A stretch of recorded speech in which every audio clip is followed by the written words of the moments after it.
Take a deep breath, greet a brand new day, a very good morning. Welcome to it. So good to be in your company. My name is Graham Richards. I want you right now to make the decision to do something remarkable. It doesn't have to be big, just something special, maybe for yourself, for someone else, for the country, for the world. We have a blank slate ahead of us. The day is yours. So go out there and do something truly special. You deserve it, and hopefully we can inspire you just a little bit with the show this morning. Of course, this morning, Kutle is going to be still in Durbs, inspiring us from that side, where we get to wake up with Uzalo actress Dawn Tandeka King. And apparently it sounds like a yoga session and a porridge recipe are on the lineup for this morning. What a great way to start your day. Then talking about food, Neil Anthony is back in the house creating a delicious pineapple brioche bun. Oh man, filled with beef short rib. He's not holding back this morning. And Chef Clem is going to take the lead in all our culinary conundrums in the culinary hotline. And of course, you have an opportunity to weigh in as well. And then we've got a 12-year-old aspiring chef, Baldomiro, who is going to be inspiring us with his divine basil pesto pasta recipe. He's going to, I think, put us all in our places. So you're going to be inspired in the kitchen today, undoubtedly being a Wednesday. But hopefully we'll also enrich your life with a ton of other awesome content. And of course, some beautiful faces. Good morning, gang. How are you doing? Good morning, G, you beautiful soul, you and the beautiful people at home watching us this morning. Thank you for joining us. My name is Raul Demoni and this illustrious soul on my right. JV reporting live on this Wednesday. Happy Wednesday to all of you. Listen, do you know this song?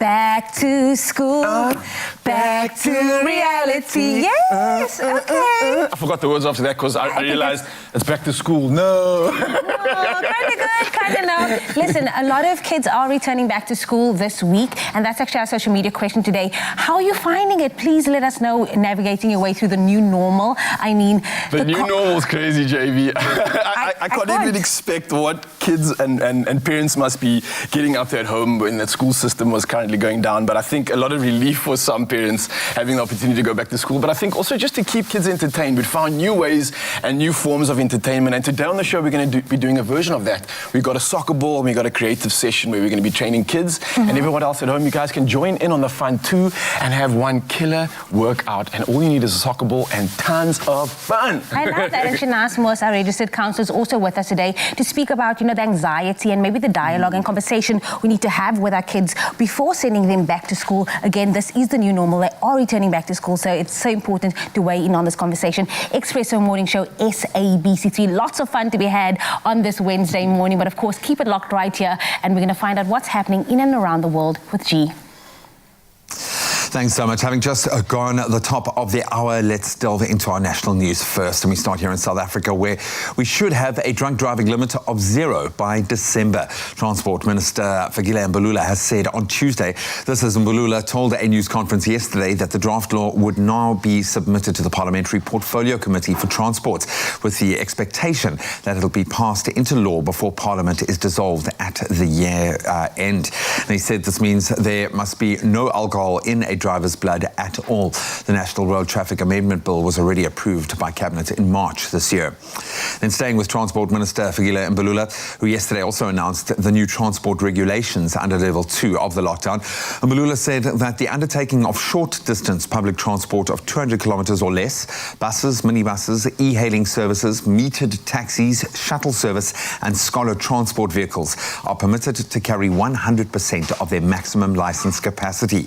Rail operations are permitted to carry a maximum of 70% of their licensed passenger capacity, whilst long-distance passenger rail is also permitted to resume operations subject to capacity restriction. However, international travel remained prohibited under Level 2.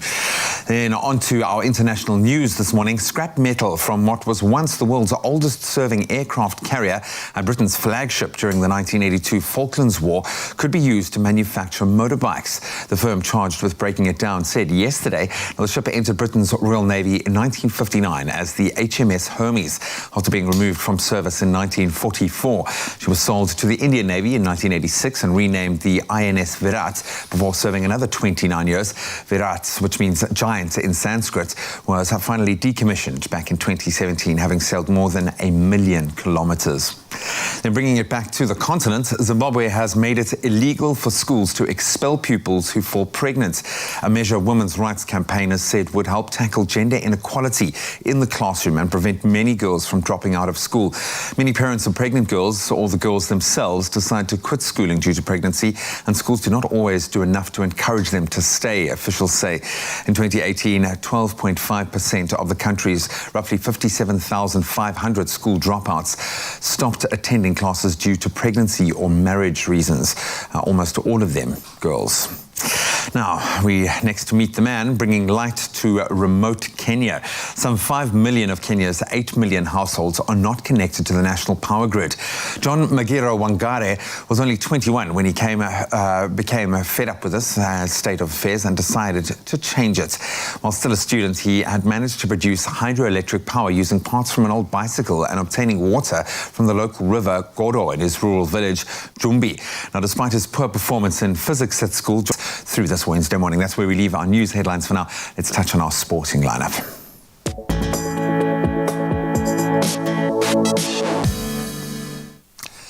Let's start with rugby this morning. The Southern Kings franchise has now voluntarily withdrawn their team from participation in any planned local rugby competitions for the rest of the year.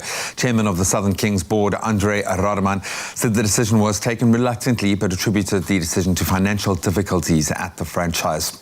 On to football, a 90th minute goal by Zambian winger Kambani Lungu sealed a 1-0 victory for SuperSport United over Black Leopards at the F&B Stadium last night. United walking away with all 3 points to move back into third place on the PSL standings. Leopards, they remain down in 13th. There'll be no PSL fixtures today. The action will continue, of course, tomorrow with Bloem Celtic up against a very busy Bidvest Wits at 3:30 in the afternoon. Then there'll be an exciting top-of-the-table clash between Kaizer Chiefs and second-placed Mamelodi Sundowns at 6 p.m. And staying with football news, star forward Lionel Messi has asked to leave Spanish giants Barcelona with immediate effect. The 33-year-old Argentine international made his debut for Barca back in 2004 and has since helped the club win 10 Spanish League titles and 4 Champions League trophies. He's a 6-time Ballon d'Or winner and is considered one of the best footballers in the world, in fact, of all time. Reports suggest that Messi expressed his desire to leave the club and would like to execute a clause in his contract which allows him to leave for free with immediate effect. Where will he go? Probably the biggest question in sport right now. And then on to cricket. England and Pakistan had to yet again settle for a draw in the third and final test match at the Ageas Bowl in Southampton after bad light and heavy rain prevented play for most of the day yesterday. England still recorded their first series victory, however, over Pakistan in 10 years. All eyes, of course, were on England's fast bowler James Anderson, who did indeed reach his 600 test wickets on the day. So next, England will face Pakistan in a 3-match T20 series, and that kicks off in Manchester. That'll start on Friday at 7 p.m.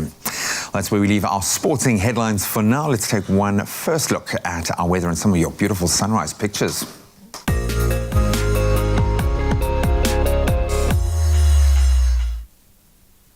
Thank you so much, G. Happy Wednesday to all of you. Of course, we've asked you to send us your sunrise selfies on Expresso's Facebook page. And of course, you always pulled through. Thank you to Dikaledi Nzimande for sending us the sunrise picture in Pretoria. It's always great to see how you start your morning. Now, Pretoria can expect a sunny 9 to a maximum of 29 degrees today. Another one coming through from Busisiwe Mosekhle sent us this gorgeous pink sky behind a silhouette of trees from Mpumalanga. Now, there in Mpumalanga, you can expect a pleasant day with a 9-degree start to the day, reaching a warm 29 degrees.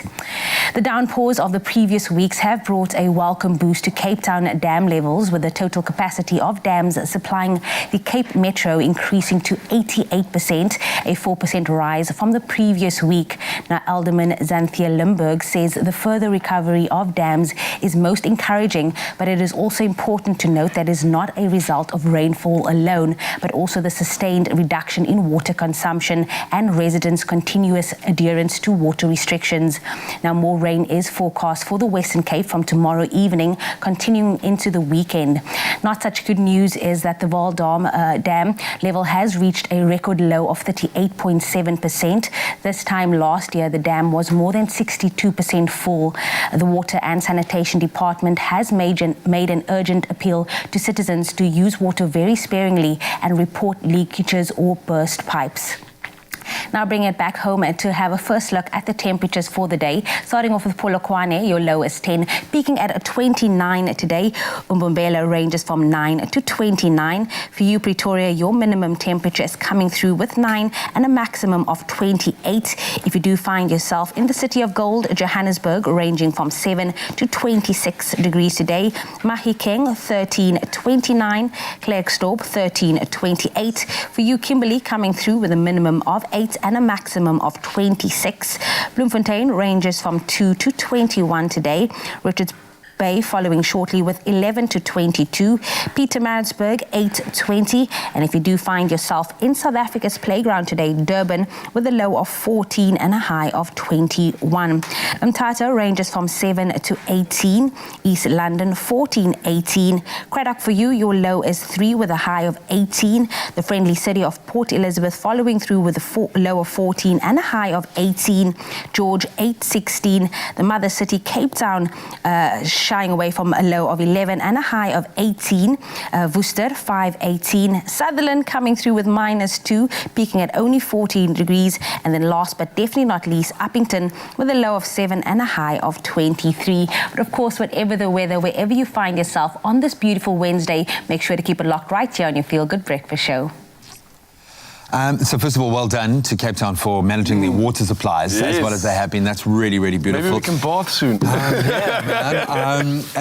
So that's one thing to appreciate. And I think another thing to appreciate is the fact that kids are going back to school, albeit under very tough circumstances. We've got to take a moment to recognize that it's been a really rough academic year for all of our children. I think many returning to school this week with some trepidation, but in pursuit of higher learning, of that education that is so desperately needed. But we do empathize with you and we stand with you in solidarity.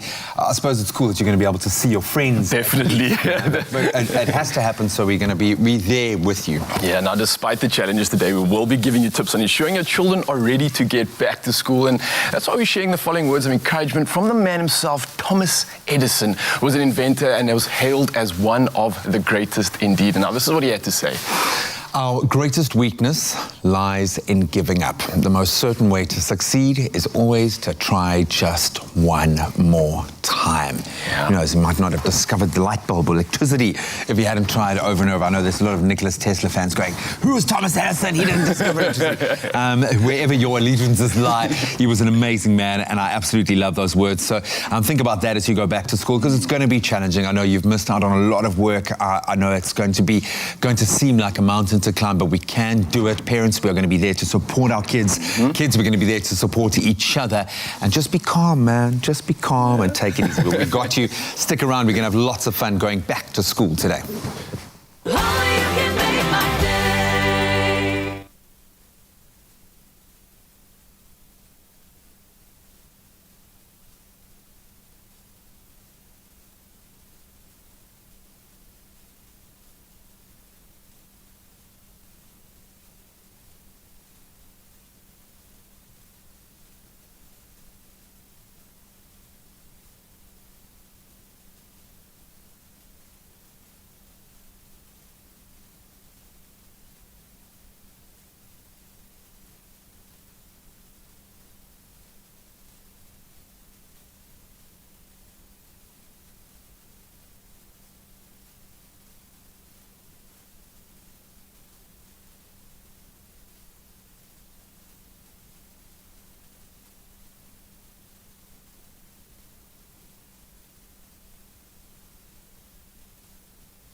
It's my feel-good breakfast show. Happy birthday, a very happy birthday to you. Welcome back. back to it, you beautiful people. It is your Feel Good Breakfast Show. Yes, we're jamming into it. We're live on SABC3 on this beautiful Wednesday morning. Thanks so much for choosing to wake up with us. Yes, it's time to find out who turns a year older today. If it's your special day, ooh, you're not celebrating alone. You share it with some special people, like the beautiful Kiki Palmer, for example, who turns 27 years old. I can't believe it. 27 years old she turns today. She is an American actress and TV personality, most famous for her role in The Barbershop 2. She was fantastic there. She went on to star in so many acclaimed films, but it was her role in the musical drama Star that catapulted her to stardom, and we cannot wait to see what else this young powerhouse has to offer. There's lots in store for us, I'm sure. But hey, Kiki, if you're watching this right now on SABC3, happy birthday. Now we've got an incredible birthday celebration, of course. I get so excited for these. Yeah. We get to call a birthday viewer today and celebrate with you. And this morning we are celebrating Chumisa. Are you on the line, Chumisa? Are you still with us? Hi guys. Happy birthday! Thank you. Ah, Kumisa, what a way to step into your birthday. Happy birthday. How are you feeling? What is the plan for your celebrations today? Okay guys, I'm feeling so excited, but I don't have any plans.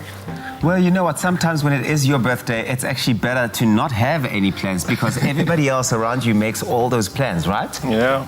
Yeah. And Chumisa, I must just say, as long as the plans are your plans, those are the best plans. And it's your birthday plans. So don't let anyone tell you differently. Okay, well, I've got a message here for you. We have a message here for you, Kumisa. I'm going to read it out. It says, happy birthday to Kumisa Madosini Sijaji. Wishing you a happy birthday and a year that's blessed. This is with all the love from your friends. So that's a beautiful message. Man. Oh, yes, yes, they love you. So sweet. Oh, they love you and we love you. So happy birthday, okay? Have a beautiful one. Thank you guys. I love you too.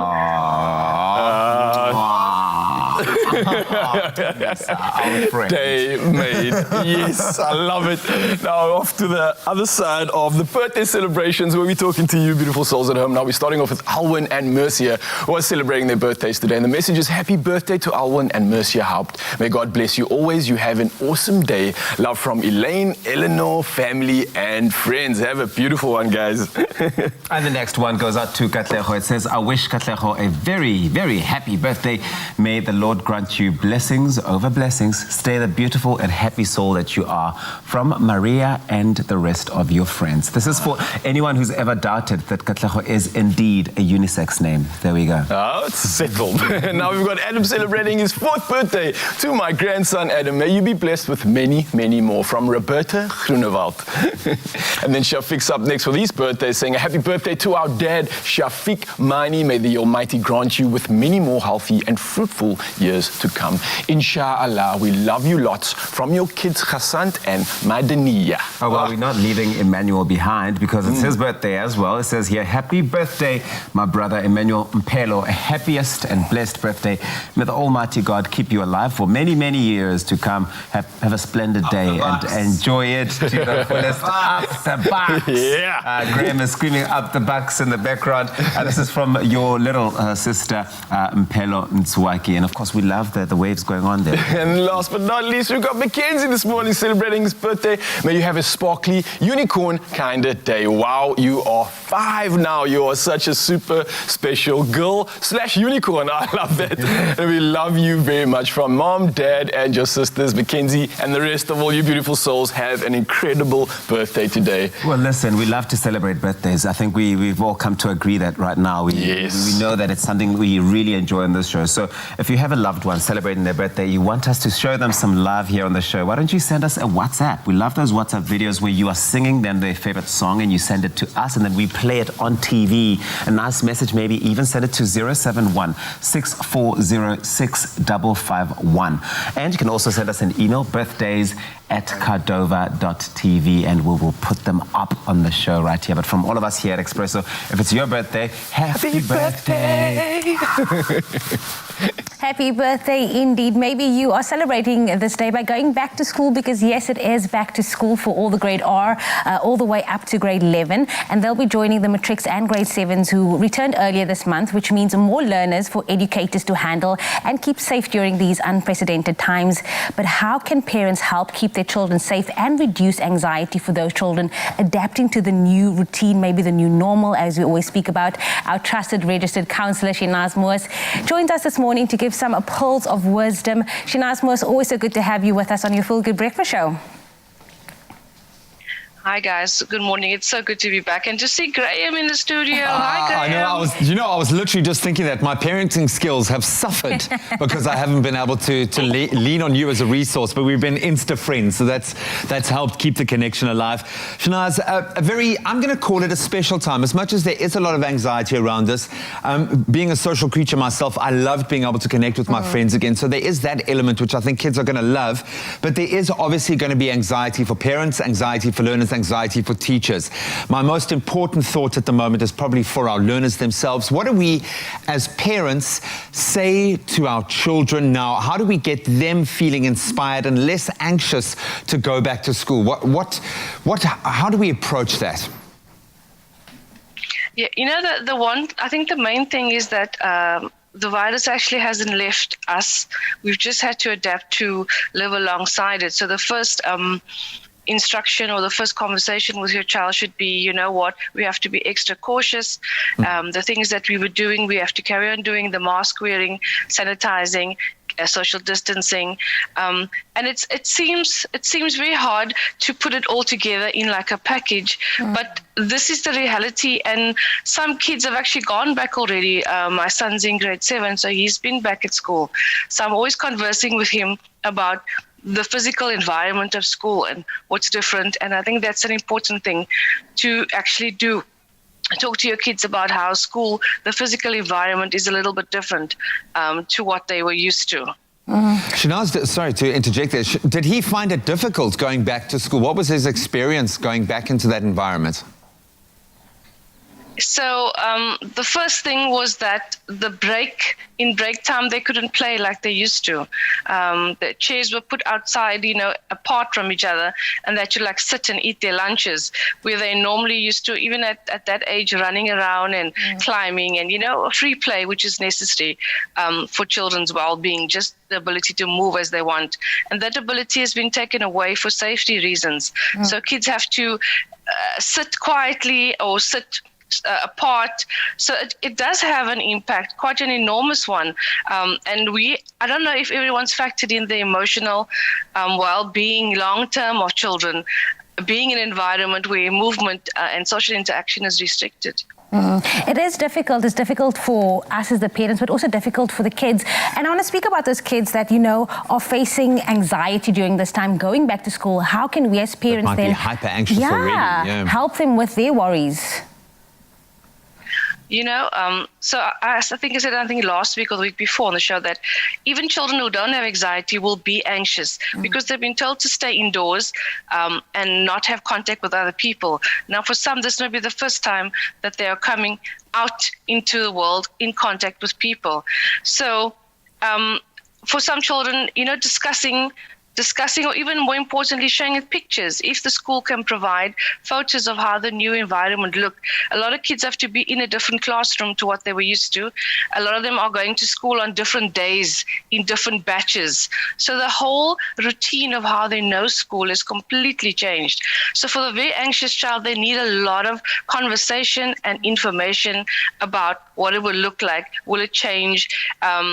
Can they, you know, get their input on how they feel about how everything will look, and always engage at the end of each day with how the day was, what they enjoyed, you know, who did they play with, or who did they talk to, so that you keep them motivated. There are still fun aspects of going back to school. And of course, they're going to be able to learn again and enjoy that process of being able to not be taught by their parents, which I'm sure is going to be quite refreshing for a lot of kids. What about the child who just flat out doesn't want to go back? And that is understandable. I felt it obviously to a lesser degree with my little one. Just didn't want to go back to school because he had been only in our company, only with his parents for quite a long time. How do we broach that as a parent? What do you recommend parents do when a child is just really digging their heels in and does not want to go back to school? So obviously you're going to get resistance because if they've been in their pajamas all day, relaxed mode, eating snacks when they want, doing work when they feel like working or not working at all, depending on what's set out for the day. So there will be quite a huge resistance from kids who didn't enjoy school in the first place. So I've got a daughter in matric who actually opted not to go back. So you as a parent have to decide, can the situation work? Can she continue to learn while at home? Because I'm not a teacher. I already established that. I can't do grade 12 content. And a lot of that lies with the child's ability to be independent and motivated to learn. So they're in charge of their own learning. But I know this isn't possible for all grades.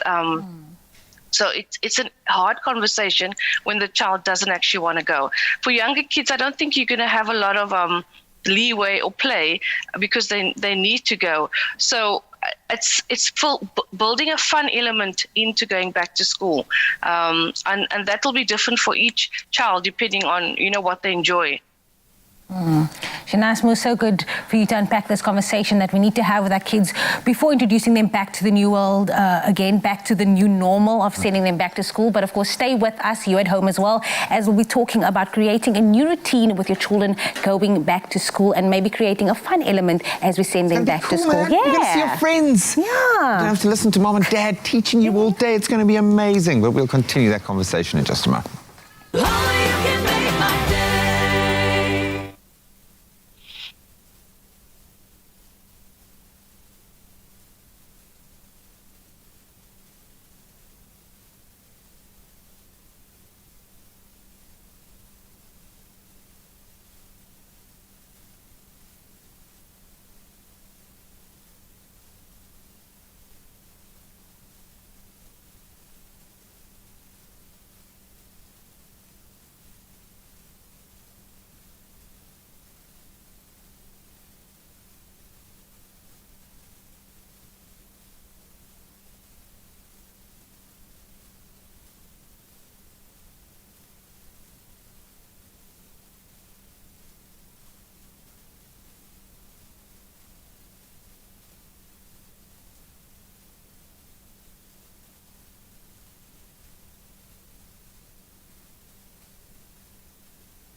It's my feel-good breakfast show.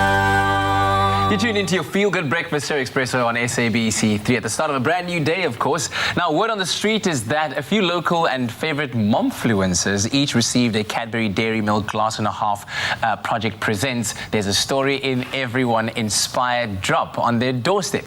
And inside this beautiful storybook-themed box were the tools they needed to write or draw their own inspirational stories. And here to tell us more and help inspire children's author Lebohang Masango joins us to give mother and 5FM DJ Sureshni Ryder some pointers and to talk about the story Sureshni shared with the project in the hopes of inspiring orphaned and vulnerable children all across South Africa. Ladies, thanks so much for joining us. How are you this morning?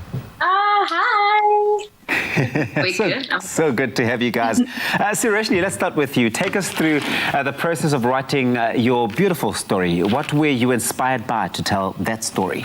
Thanks so much, guys. You know, as a parent to a young child, the entire campaign, the Glass and a Half Project, absolutely spoke to my spirit of generosity firstly. So it was something that resonates deeply with me.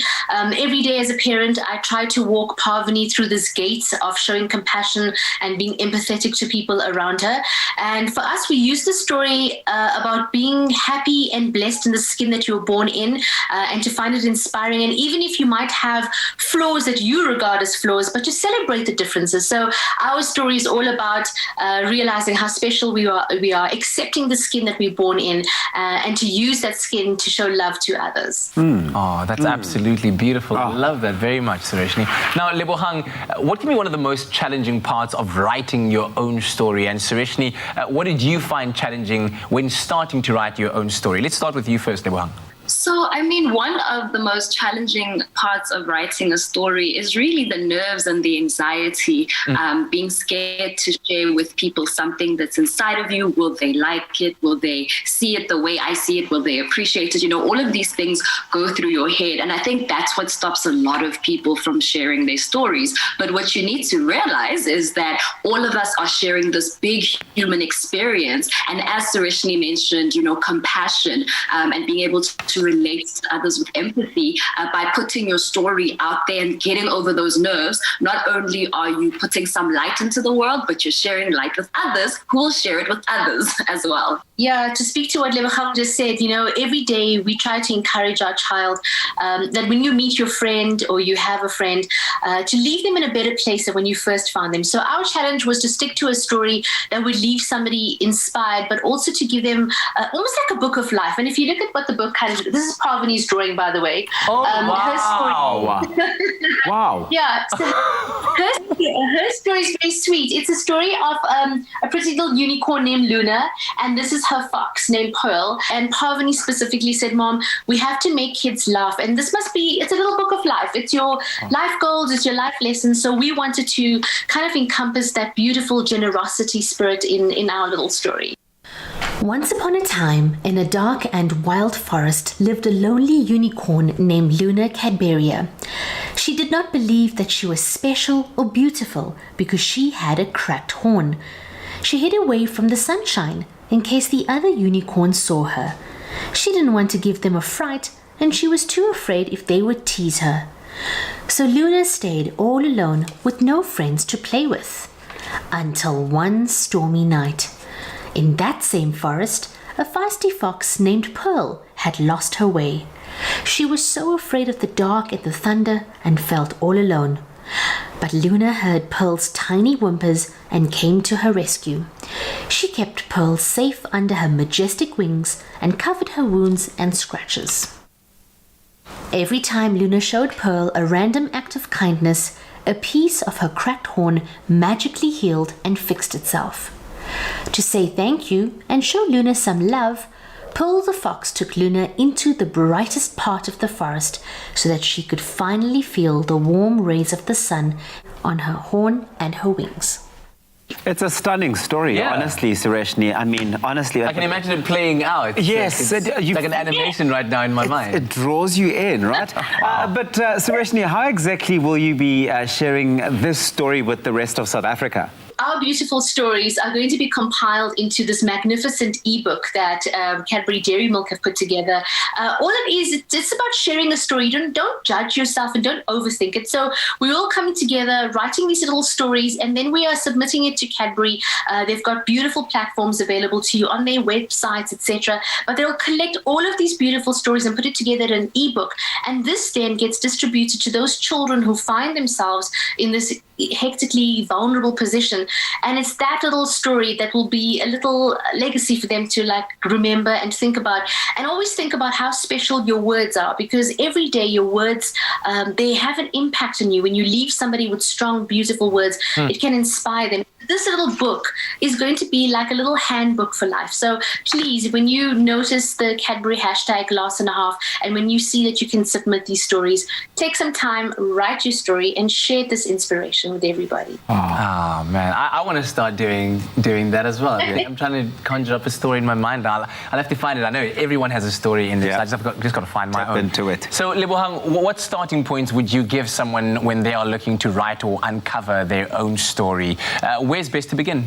Well, I think you should just think of an experience that you've had, something or an interaction with someone that gave you hope, that left you feeling inspired. And I think that's a great starting point, because these stories, as Sareshni mentioned, are going to be compiled and shared to give the precious gift of childhood to orphaned and vulnerable children. So try and find a story that will give hope, that will make someone smile, because the entire point of stories is to expose children to worlds that they've never dreamed of. So even those orphaned and vulnerable children whose circumstances are not ideal today, share something with them to inspire them to know that they won't always be in that space, and they can hope for greater and wish for greater and aim for better in their lives. So I think just start with your story, make sure it has a beginning, a middle, and an end, and just share something that makes someone smile. Yeah. Just get started and you'll see the story will just flow out of that pen onto that paper. But Sareshni, what is the most inspirational part of your story that you hope will inspire all of our orphaned and vulnerable children out there? For mine, it's very simple, is that kindness is magic and friendship is magic, and that when you are able to share with others and give your best to others, they will find the beauty in themselves. And I think we live in a world where little children are not seeing that they are beautiful, that they are loved, that they are enough. They're so worried about fitting in sometimes, but they forget they can actually stand out by being kind to each other. So I want to create a world of kindness, and I'm always encouraging my child to live that path and to walk that path of kindness and to speak warm words, because I do know that when you're able to leave somebody with a warm word, it makes their day so much better, and you never know the impact that you're going to have. So I'm hoping with telling our story, it shares the story of the differences, but when they come together, the Luna the unicorn and Pearl the fox, that they're the same people, and all they want to do is to be out and play in the sunshine. We want children to come out of the darkness that they're facing right now and actually see the light, and there is wonderful sunshine out there and these rays that will embrace them. So I want to leave people in a happy place. Wow, you've certainly left us in a very happy place. Sareshni, Lebohang, thank you very much for your time and for just putting big smiles in our hearts and on our faces this morning. Thank you, guys. Thank you for having us. Sareshni, before you go, quick one. Which art gallery do we find your child's drawings at, all the artwork? Where can We'd like to start a collection. We'd like to collect. Look at that. That's a masterpiece. Oh, wow. Honestly. Luna the unicorn. Look out for that animation coming out soon. Oh, man. And I hope that has inspired you a little bit as well. So where the real or imagined Cadbury Dairy Milk believes there's a story in everyone. And we're encouraging all South Africans to be generous with your stories of hope and share them. The 20 most inspirational stories will be compiled into an ebook and shared with orphaned and vulnerable children. So come on, South Africa, share your story and inspire others. Add 087-240-6488 to your WhatsApp contacts and then follow the prompts over there. You can then share your story as a Word document, a PDF, or a video recording. Anything will do, really, as long as it's inspiring and uplifting, because that's what we're looking for. There is truly a story in every single one of us. We're so inspired this morning. Absolutely. Cadbury Dairy Milk Glass&a-Half Project presents There's a Story in Everyone. Visit cadbury.co.za/storytime for more information on how to share your inspirational story.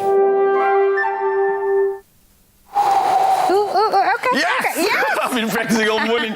Well, we're still locked in. It's your Feel Good Breakfast Show, of course, guys. And now with the UEFA Europa and Champions League finals over, the weekend definitely inspired our #Wednesday workout with this regular size soccer ball. Now, when it comes to children, of course, one of the best ways to keep them in shape, regardless of the season, I think, is through a full body workout and through a full body exercise, I think, and kind of tricking them into having fun at the same time. So this morning's soccer ball workout is designed for kids, not only who will provide them with a fun and effective full body workout, but it's also going to teach teach them a little bit about coordination and ball mastery. So, of course, grab your soccer ball and join us for this hashtag Wednesday workout. And I'm joined by the beautiful Jamie Lee Dunberg.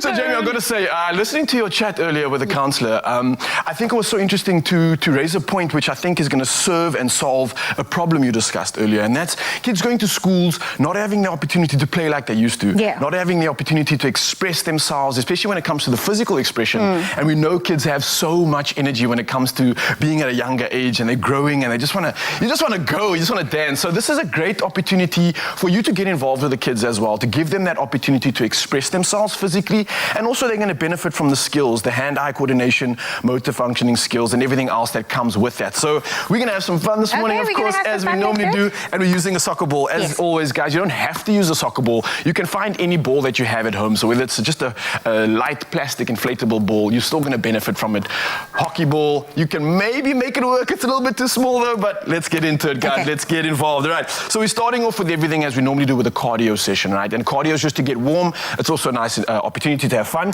So we're going to drop the ball straight on the ground now. I just want to let you guys know that I am modifying, so in case you can't keep up with Raul, because I feel like you never... I think you're gonna get this. You're gonna nail it, right? So it's nice and simple. It's just making sure that we've got control of the ball, and we're also gonna stay off of our heels. So staying on the forefoots of our toes is gonna work the calves quite a bit. We're running on the spot, and we're just tapping the ball and trying to keep it in the center. So you might have seen myself and Kat start off with a warm-up like this when we did the adult version of this workout. But try your very best to keep that ball just in front of you and keep tapping it, and that's gonna allow you to force that control. But of course, Jamie, try your very best to stay off those heels, and that's gonna force your calves to work a little bit. Of course, the kids don't need to worry about that. They can just have fun and benefit from all the cardio efforts that are going in here. So 30 seconds of cardio done, and then we're moving over into our first exercise, which is quite a fun one. It's like a modified burpee in a sense, but we're just having fun with it. We're forcing the upper body to come into play. We're forcing the entire body to work. Why are you smiling like that? You know what?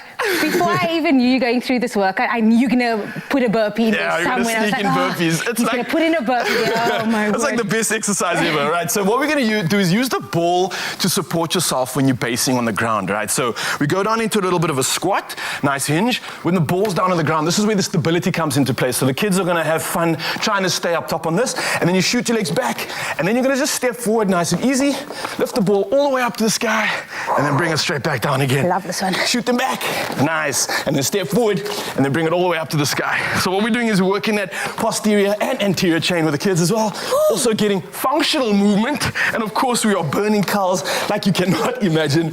And while using the ball for stability, that's really going to assist you in just making sure that the shoulders don't pop out. They get nice and strong and stable, and they are secure in the sockets. So we're back over. That was cardio exercise. Now we're going back to cardio. So this cardio is a little bit more tricky. So we're going to put some skills to this now. It's called a step over in soccer. Disky 9-9, you know, all the things. So what we're going to do is you're going to step over the ball to your right-hand side, and as you do so, you're going to stand in a diver position. All right, so you're forcing that glute to fire, then roll over to the other side, diver position again. All right, so 30 seconds, step overs, keep that diver. So left foot, right foot goes to the right-hand side, and you're staying nice and stable. You're not putting the other foot on the ground, and you'll feel those glutes starting to burn. You feeling it? Feeling it. And of course, you got to keep your eyes on the ball. If you want to, you guys can go faster, make it quicker, and make it more dynamic. The more that you get used to this, and you're going to feel a proper burn indeed. How are you feeling? I'm sweating. All right, so you pick the ball straight after that. So it's 30 seconds. It's just full of fun, full of chaos, full of movement, and we're going to get down into this. So now we're going to do something called basketball jumps. Michael Jordan in the building. The Bulls, if anybody doesn't know about Michael Jordan, great basketball player. So you're jumping in the sky, trying to get as much air time as you can before going straight back down to the ground. And it's going to load that back leg quite a bit. Make sure the heels are not on the ground this time. Jumping in the air, shoot, and then straight back down. Shoot, and then straight back down. Shoot, and then straight back down. These exercises are tough. I'm not going to lie, right? So if you can't do 30 seconds of intense movement, just hold on for as long as you can. All right. You did not come out to play this morning. This is like a Wednesday workout of note. Weeks and weeks and weeks of kids being confined to small spaces. So here's the opportunity to them to just have a load of fun. Right, so while we finish off, last exercise in the building. It's a big lunge, jump to the side, throw the ball down, and then switching over. And you're going for your 30 seconds to finish off. And of course, guys, get the kids involved. Make some magic. Have some fun. And of course, use anything that you have in the home. Energy is required to do these workouts. Just looking around like, yes, go Luca. Have a beautiful one, guys. Hope you enjoyed the session. Let us know what your thoughts are. And of course, shake and bake. Stay tuned for some more magic.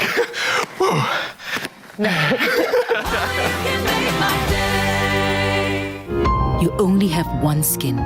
Nourish it and wear it bravely.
It's my feel-good breakfast show. Welcome back. You're live with Expresso as we continue a conversation, an important one today, as kids go back to school. Registered counsellor Shanaz Moos now joins us again. And earlier she shared some advice on how parents can help their children who may be experiencing anxiety going back to school, which is completely natural and expected. Shanaz, welcome back. Let's do a quick recap. Why is it so important that we as parents have an open discussion with our children about what to know, what they can expect, and prepare them a little bit for the new school environment that they're going to be going into, because it is going to be different? Yeah, the discussion about going back to school should actually have happened like a while ago, so that you gradually build up to answer each question or thought or panic that the child may have, and preparing for school, like, changing the sleep patterns. We were now sleeping later, waking later as well. And so all of that's got to change to getting back to what used to be getting up early, getting done early, but also with a gentle approach, because it's a different time completely for kids to go back to school. So, also getting them used to the idea that they may only be back for 2 days, and some of their friends may not be there, and the day may be shorter. It's all these changes all at once, and for some kids it's a lot to take in.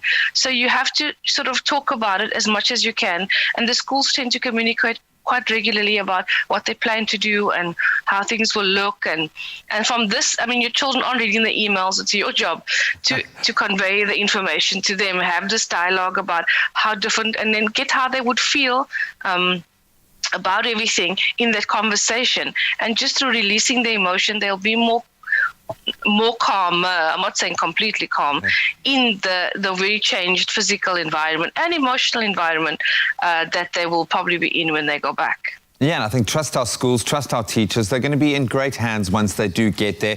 We know how important routine is, especially for a younger child. How important is it then for parents to help establish a new sense of kind of normalcy and routine for their children? And how do we go about that with things being so different and kind of a lot of question marks now? Yeah, so obviously, if you've got more than one child, they may have different school routines that get set out for them. That is going to school on different days, and there may be days where they're at home. So it would be maybe printing up like a schedule, a planner, somewhere for the child to be able to see which days they go to school and what activities they'll actually be doing, so that they feel more prepared when they actually have to do it. And definitely, you have to shift out of the pajama mode and back into the wearing clothes or uniform. I know most of the schools are still doing clothing because it's just easier than uniforms in terms of wearing something fresh, new, that hasn't been worn the day before. So that is one of the things. And the masks, having tons of masks. What I did before my son went back to school was actually let him practice wearing a mask for portions of his day at home, talking through the mask, just sitting with it on, trying to do work with it on, so that he gained sort of a sense of familiarity with it. So that would be something that, just get the child to practice wearing a mask often. Shanaz, I'm picking up, and I think we can give our kids a lot more credit often than we do give them. They're going to be strong, they're going to do it, and they can adapt. Children are adaptable. I'm getting a sense that you're quite anxious through this process, and I think for many of us parents, it is quite a scary thing I certainly went through it, sending my little one back to school. What final tips of advice do you have for parents so that they can be okay through this process? Yes, definitely. It was a huge anxiety too. And a lot of people they couldn't believe that you chose to send the child back. But at some point, there has to be re-entry back into the world as it is. And the choice is that the more comfortable and confident you are exiting into the world as a parent, you mirror this for the child. That I do go back, I go out to work, I go out and do my shopping, but I always have my mask. I've got like 3 sanitizers in my bag, different kinds. So I think that this me doing it before he had to do it, showed him that, and coming home and then, doing everything that was asked to stay safe. And that's the huge thing, that it isn't about fear, it's about safety. Having this mindset of being safe isn't the same as I'm afraid of the virus out there. So it's more, let's be safe around the virus and not be fearful, because it is there. But that anxiety heightens when it's coming from that fearful place. And we can control so many of these elements of play. Shanaz, I feel calmer and better having spoken to you, so thank you so much. Really wonderful to see your face again. Thank you so much for some really wonderful insights as well, and good luck with your own journey in this regard. Thanks, Graham. I think a key take home here from this conversation is parents, children, we need to focus on what we can actually control, and that is our level of hygiene and, of course, adhering to social distancing, wearing our masks. These are things that are within our control. Don't be fearful, just be safe. And so we did ask the question this morning on our social media pages. On our Facebook, we asked, how has your schooling experience changed since returning? Because obviously a lot of schools did return and open up on Monday for grades R to grade 11. And of course, they're phasing out, or rather phasing in all the reopenings. Lots of mixed reactions that are coming through. And it's such a difficult time. But of course, like what Shanaz is saying, control what you can. And hopefully you are managing to do that. Let's see what the people have said on comments. Definitely. So beautiful viewers at home have been sharing their input, of course. Another first one coming in was Norma Parenza, who says, good morning team, my 8-year-old is finding it hard. She was teacher's helper and needed to keep her distance. And she moans it's also hard not to be able to share her lunch with her bestie. And she says it's better schooling from home. I can imagine that to be so tough, Tubbs, especially if you have some good lunches that you want to share with your friends. And we've got Princess also saying, good morning, my daughter. The first time she was asking me so many questions about the change of the school, but now she is fine. I can imagine all that confusion, of course, just uncertainty. Because everything is different. Nothing is exactly as how it was before they closed. Do you know what I mean? So they're having to readjust and get used to a new way of doing things. It's not the same. Yeah, and then lastly, Daphne comes through saying, my grandson is in grade 3. He loves being back at school. His school is highly organized and the boy is totally safely looked after over there. So I think mixed feelings all around. I think it's still an adjustment process that we need to get involved in. But I think we've got all the answers for anybody that is struggling at home. So stay tuned for the magic, of course, and we'll be coming at you for some more parenting advice. Remember to use that hashtag, Expresso Show.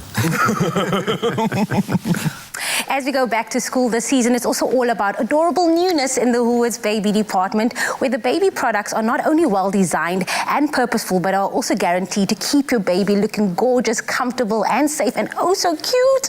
Now, resident fashion and beauty editor Nox Mafu is here to round up her favorite items that are cute for and totally practical for our babies. Morning, Nox. So good to have you with us. So lovely to be back. You look gorgeous as always. Thank you. I feel like on Wednesdays we wear pink, and Mean Girls, they used to say that. So I'm just channeling my inner. I see you. I see you. But today it's all about the babies.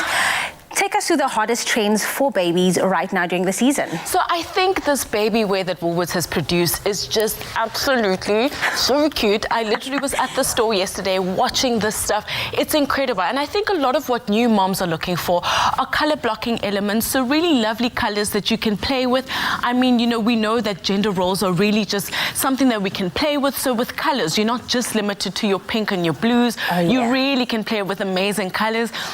But of course, with the minimalist kind of trends we're seeing across, you know, our women's fashion, our men's fashion, we're also seeing it with our babies. So definitely a lovely look towards the kind of pastel colors. We're looking towards the stripes, and so kind of using a very basic structure in terms of the color, and then definitely playing on with your stripes, playing on with your polka dots, and of course, the fun little slogans that our babies just need to have. Love, love, love. And of course, we're speaking about this throughout this season. It's all about style, comfortability, being practical, especially for the babies as well. I'm very excited to see what items you collected from the Woolworths Baby Collection. Absolutely. So I think what's really lovely is that, like you're saying, comfort is paramount for any baby. They're there to explore the world. They're moving around, so ease in terms of the cottons that are used is so important. But then also, you know, to make sure that it's easy to take care of. And so I love the fact that there's a great combination of this. If we start off here, we've got these amazing little, like, I just love this little romper over here. What I love is really just how light the material is. Very easy for our little bubbas to put on. Also with just some great graphics that I just love to play around with. And of course, you've got your statement droppers. These are great, okay? For any like park day that you might have. If you want to have a little bit of a photo shoot, what I love is that it's really cute and dramatic. It's got a lovely, it's a gift, it's a lovely gift kind of idea, but it also just lasts very well in every wash. So this is such a win. And then we've got these amazing bottoms, which come in amazing deals that Woolworths has. This is a 2-for-1, very easy elastic for our little ones because we know that they move around a lot. And then of course, we've got that same kind of elastic here. And what I love is that it's got this bar tuck, which is amazing to make sure that the kids don't pull this out because of course they're very curious and want to and they want to explore. And then these little shoes, oh my God. I die. These are amazing because they actually have an extra grip that we didn't know we need. You know, kids are always playing around, but Woolworths has actually made sure that there's extra support here and an extra cushion in the shoe to actually make sure that your kid is comfortable, but also when they're playing around that the shoe doesn't just drop off at any second. And of course, then we see the same technology being used here in these amazing small little sneakers. Brilliant grip here at the back for any parent who's concerned about their child losing one shoe or not. But these are really, really just exciting trends. And I mean, the most amazing thing to look out for really are those rompers. You've got your bodysuits, which are amazing in different colors with beautiful prints and all sourced with 100% cotton and ethically sourced cotton. So honestly, when you go into the baby section, it is a dreamland for any parent. And we've got the 50% sale, which has actually even gone up to 65% on some items. So honestly, it is great to just go have a look, pop in and get the best trends from bodysuits, rompers, bottoms, and definitely your amazing baby shoes. You've literally been hitting all the points that any new mom or just moms out there really wants to look for. But just maybe lastly, just touch on key factors that moms and even dads should be looking out for when they are buying for their baby. And I love how you said that, Jamie. This is actually every parent's responsibility to look out for the materials. I think that's the first thing to look out for. Our kids have really got sensitive skin and you want to make sure that they obviously protected. So definitely look out for your 100% cotton. I know that Woolworths does that ethically, so you don't need to worry about that. Also to look at how, you know, you take care of it, the different sizing of it. Your kids are growing, so you don't want anything tight, but of course to make sure that all those elastic bands are working properly, which they will be, but also look out for that back back tuck crib because it really does well to make sure that the kids do not pull at it. So I really think it's just to look for your materials, good sizing, and to just investigate in that what safety measures have been put in to make sure that your kid is safe and stylish. I think Luca might have a sister after you showed me that little mini romper. Honestly, look at this. Stop it. Knox Murphy, thank you so much for always sorting out mom, dad, and now the little babies as well. Of course, you too can boost your munchkin style with some of these essential items that will keep them stylish, comfortable, and absolutely safe. You can shop these and more at Woolworths in-store, online, or on the app. I'll show you in a moment.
It's my feel-good breakfast show. It is your feel-good breakfast show on this Wednesday. So much fun. I can't get over this baby girl. I know. Are you by any chance brooding again for another kid after all this? I might be, but let's not go there, okay? But listen, we're still going to be crossing over to Durban with Kuhle, who is with Uzala actor Dawn Tadeka King. So interesting to be waking up with her, taking us through our workouts and just how she starts her day. Because it's so interesting to see how everyone, starts their day. I definitely think so, especially a powerhouse like that. Just to get a little behind the scenes of how she creates all that magic, of course. I'm excited because she's doing that yoga fitness as well, which I believe is going to be something exciting. So I want to really tap into that mind and see how all the cogs turn. But before we do, let's find out what's happening in the news with G. Thanks so much, guys. Let's start with our national news first. Basic Education Minister Angie Motshekga has launched the Matric Catch-Up program that will make use of various broadcast platforms to assist our learners. 4 hours of lessons will be available on television every day. Matric learners can catch the programs on SABC, DSTV and OpenView channels from the 1st of September. Motshekga said the disruptions caused by COVID-19 had prompted her department to find innovative ways of reaching our learners, and we certainly wish them all the best of luck, those returning to school. Now, South Africa should have a drunk driving limit of 0 by December, according to Transport Minister Vagile Mbalula. This he announced on Tuesday. This as Mbalula told a news conference yesterday as well that the draft law would now be submitted to the Parliamentary Portfolio Committee for Transport with the expectation that it would be passed into law before Parliament was dissolved at year end. He said this meant there must be no alcohol in a driver's blood at all. The National Road Traffic Amendment Bill was already approved by his cabinet in March this year. On the international front, Dr. Tedros Ghebreyesus, Director General of the World Health Organization, says polio and COVID-19 both demonstrate that the best ways to break the chains of disease transmission are when scientists work together. This as the polio virus, which once killed or maimed hundreds of thousands of children every year, is soon to be consigned to the history books. There has been no recorded cases since 2016, making it one of the greatest achievements in public health history. An effective vaccine was developed jointly by the US and the USSR at the height of the Cold War.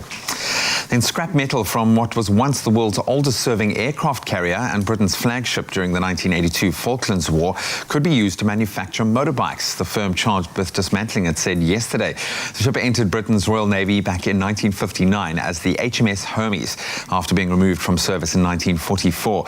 She was sold to the Indian Navy in 1986 and renamed the INS Virat before serving another 29 years. Virat, which means giant in Sanskrit, was finally decommissioned back in 2017, having sailed more than 1 million kilometers. And now news of the Cape Town Cycle Tour's great fundraising efforts. Thanks to the Cape Town Cycle Tour's Pay It Forward campaign, clothing, blankets and food worth some 900,000 rand are being distributed to the most vulnerable among the event's route over the next few weeks. The campaign is an initiative launched by the Cycle Tour's Trust in May. Riders were invited to make a 1,000 rand donation, and in return, organisers would offer a limited number of complimentary entries for the 2021 Cape Town Cycle Tour. With over 500,000 rand raised from entries and additional donations from several past participants, the Trust has already begun the process of distributing the essentials to communities in Red Hill, Ocean View, Masiphumelele, Imizamo, Yetu and Hangberg. And with the help of community organisations such as Living Hope, Feed Our Valley and Courage Africa, together with support from long-term partner Feed the Nation campaign, the neediest are identified and then assisted. The Cape Town Cycle Tour has raised over 100 million rand for social upliftment and cycling development over the past 15 years, an incredible endorsement. And that's where we leave our news headlines. Let's delve into our sporting headlines.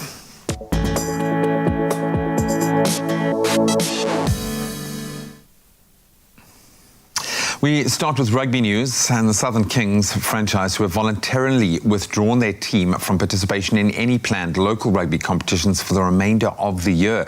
Chairman of the Southern Kings board, Andre Rademan, said the decision was taken reluctantly, but attributed the decision to financial difficulties at the franchise. Onto football, a 90th minute goal by Zambian winger Gampani Lungu sealed a 1-0 victory for SuperSport United over Black Leopards at the FNB Stadium last night. So United walking away with all 3 points to move back into third place on the PSL standings, while Leopards, they do remain down in 13th. There'll be no PSL fixtures today, but the action really does kick off tomorrow again with Bloem Celtic up against Bidvest Wits at 3:30 in the afternoon, and then an exciting top of the table clash between Kaizer Chiefs and Mamelodi Sundowns, just 3 points behind them. That one at 6 p.m. Then massive news in the world of football on a global stage. Star forward Lionel Messi has now asked to leave Spanish giants Barcelona with immediate effect. The 33-year-old Argentine international made his debut for Barca back in 2004, having come through their youth structures, and has since helped the club win 10 Spanish League titles and 4 Champions League trophies. He is a 6-time Ballon d'Or winner and is considered one of the best footballers in the world of any era. Reports suggest Messi expressed his desire to leave the club and would like to execute a clause in his contract which allows him to leave for free with immediate effect. Where he will go is probably one of the biggest questions in sport this year. And on to cricket, England and Pakistan had to settle for a draw yet again, this time in the third and final test at the Ageas Bowl in Southampton. That was after bad light and heavy rain again prevented play for most of the day. So England do still, however, record their first series victory over Pakistan in 10 years. Now all eyes were on England's fast bowler James Anderson, who indeed did reach the 600 test wicket milestone on the day, only the 4th in history to do so. So next England will face off against Pakistan in a 3-match T20 series. That's in Manchester, and they'll start on Friday at 7 p.m. That's where we leave our sport for now. Let's cross now to Durbs, where Kutle is standing by to take us through the latest on the weather front.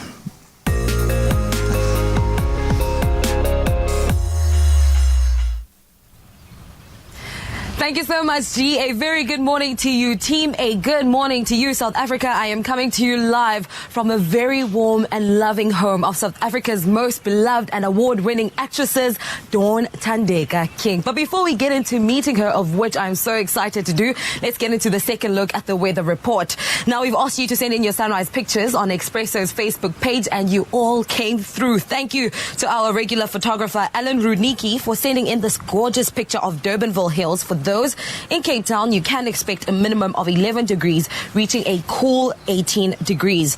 Another superfan, Nancy Govender, sent through this incredible picture of the sun on the beachfront in Pennington, KwaZulu-Natal. You can expect a windy day today, reaching a maximum of 22 degrees. Thank you so much for your beautiful sunrise pictures. Make sure to keep them going, keep them flowing like the water on our social media platforms and use the hashtag Expresso Show. Now, the downpours of the previous week have brought a welcome boost to Cape Town's dam levels, with the total capacity of dams supplying the Cape Metro increasing to 88%, a 4% rise from the previous week. Alderman Zainthia Limburg says the further recovery of dams is most encouraging, but it is also important to note that it is not a result of rainfall alone, but also the sustained reduction in water consumption and residents' continuous adherence to water restrictions.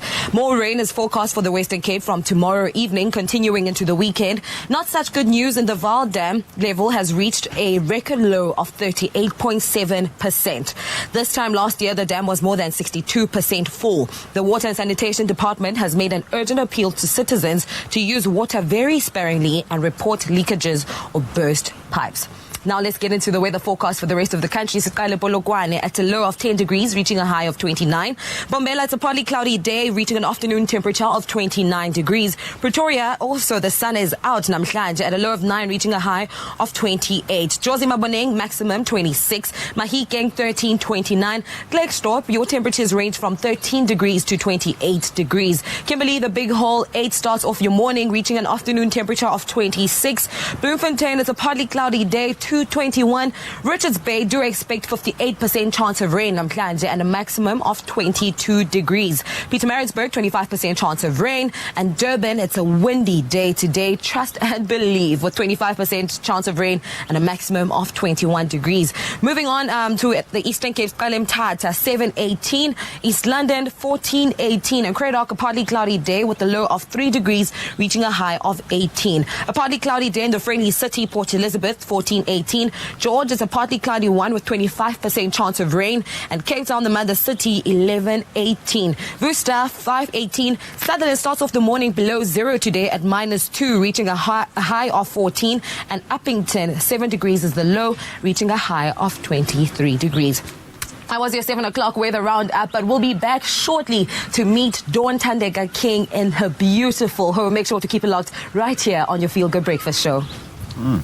Thank you so much, Kutle, reporting all the way from Durban this morning. But for you guys at home, listen, if there is one thing you need to get through the week, it's some good coffee and some words of wisdom to keep you inspired and on track. Now, courtesy of McAfee, we ran a competition where we asked you to share your best Monday motivation quote to stand a chance of winning one of 10 McAfee vouchers to redeem a cappuccino and a donut. Yes, and the entries, they came through fast, okay? And we loved all of the words of wisdom that came through, many of them so heartwarming as well. We'd like to announce now the 10 winners for this morning. Drum roll, please. Congratulations to Tepo Makhatu, Lynn Mayberg, Botlale Ramurula, Ayanda Nhlapo, Celeste Brown, Evelyn Nana, Moshumi Maharaj, Ikopuleng Moroke, Nakeri Masipa, and Aubakwe Momakwe. Congratulations, guys. Come on. A round of applause. Yes. Such fantastic entries, eh? Absolutely. There were so many great quotes that were sent through, but we particularly love this one from Lynn Mayberg's quote. She wrote, "When you wake up in the morning, you don't have to wait and see what day you will have. You will decide what your day will be like. Happiness is a choice, and I choose to be happy." We love that. So to everyone watching, choose happiness and slay the day. Yeah, make that choice this morning. Just set the tone for the rest of the day. But congratulations to all of the winners. Grab yourself a cup of McCafe out there and celebrate, because, you know, you've earned it. What's better than a sugar-coated, deliciously crispy golden brown donut and 100% Arabica beans brewed to perfection? Treat yourself and warm up your morning with a little sweetness from McCafe with the all-new mini donut and cappuccino offer. A little lovin' doesn't have to cost a lot. Great coffee, simple.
Welcome back. You are again live with Expresso. Thank you so much for keeping it locked. We are saying good luck to all of our learners going back to school, keeping that conversation going on our social media platforms. Let us know how you're feeling about going back. I'm sure happy to see your mates, but it is a new normal. But of course, today we are also connecting with Kutle and Durbs. Yeah, we're getting a dose of inspiration all the way from Durbs. Dawn Tandeka King is on standby. Kutle, what's happening? What's happening, you beautiful people? We are coming to you live from the beautiful and warm home of our most loved actress, Dawn Tandeka King. She's accolade collecting, award winning, extremely talented. Sisi, thank you so much for opening up your home to us. I just want to take it back. Abantu abaninzi don't know that you were actually in the corporate space. How did you make that shift from corporate to acting? I got tired. I think what happened when I was in corporate, I discovered that you can make it if you put your mind to it.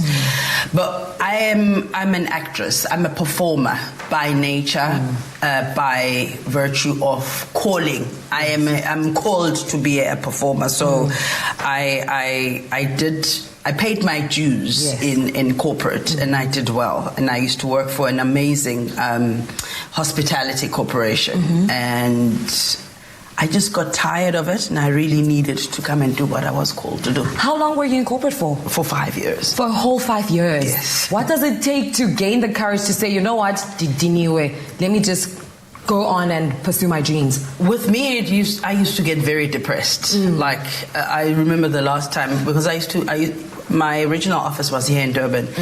Every time I drove to work, I would immediately, when I see my office, I would feel very depressed. So that's when I realized it was time to move on to the next phase of my life. And that was a perfect move, because you're standing here, a SAFTA winner, alongside other many accolades that you've collected over the years. During that time, did you ever think you would reach this point? Not at all. I would be lying if I said I knew where I would be in the future. Taking the decision to quit and to move to Joburg, I would be lying. I mean, I'm for shine, no. But I just believed that I have this talent, and obviously it's gonna have to work somewhere. So it's the belief, it's the faith. And I believe that you still have bigger dreams, more aspirations. As Dawn Tandeka King, is there that one movie that you would love to feature in, or that one role that you would love to play or embody? I think there's two roles in particular that I would like to portray. One where I'm in an action movie where I'm physical, I'm fighting, I'm shooting, I want that. Really? And then I would like to be Madam President. Yeah. Like I think at the beginning I said I would like to portray Nkosazana Zuma and Winnie Mandela in one of the missions. And this was way in 2012, where I was actually at that point had support. Yes. I was support acting, and I didn't even know one day I would land a lead role. Yes. And then I said in a newspaper interview I would like to portray the character of Nkosazana Zuma and Winnie Mandela, but I would like to be Madam President. That's beautiful. You just mentioned now in 2012, that was when you got your first lead role. Tell me about that. No, that was my support role. That was my breakthrough into the industry. In the first telenovela called Inkaba. Yes. That's where I got my first role. How was that when you got the call? Dawn Tandeka King, come through to the callbacks? I actually didn't even interview for it because it was meant to not have lines. I was meant to just put a tray and then walk away. But extra. I was a featured extra, which means I was going to be there throughout.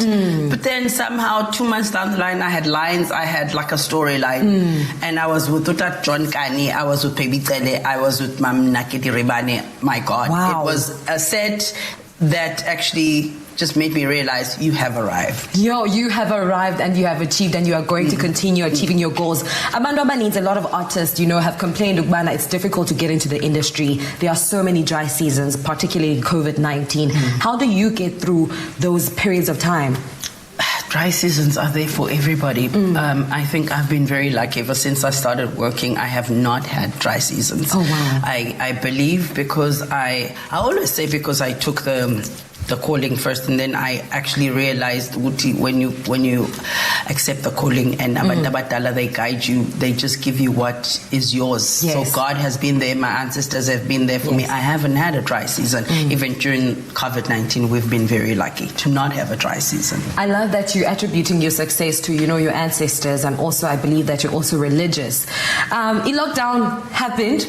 How did you, get through it with your family? I see that your children are chilling here, living their best lives.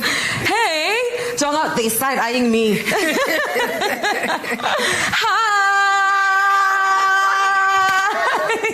What are their names, Sister? This one is Jaden. This is Jadesia. This is Auntie Nomakuku. That's Jada. And that's Jade. And we are one short, Jadine. She's in Joburg. She's actually on set working because she's now also in the industry. Oh, I love that. We actually need to video call her later on. Yes, because I remember that you said that she has a little bit of FOMO. She wants to be a part of this action. You mentioned something important about your spiritual journey, and I would like for us to kind of touch on that a little bit later on, if you don't mind. No, I don't mind at all. At all. We are still with Udon Tandega King in her beautiful home with her beautiful children. Make sure to keep it locked right here on your Feel Good Breakfast Show. I believe that later on we're going to be doing yoga. Yes, definitely. I actually need to go change. Dawn Tandeka King, what a powerhouse, and hearing about all those incredible specimens out there playing around in the industry. And talking about the industry, we're sticking to some trailers this morning. We're chatting to JP, of course. We've got something exciting for you guys.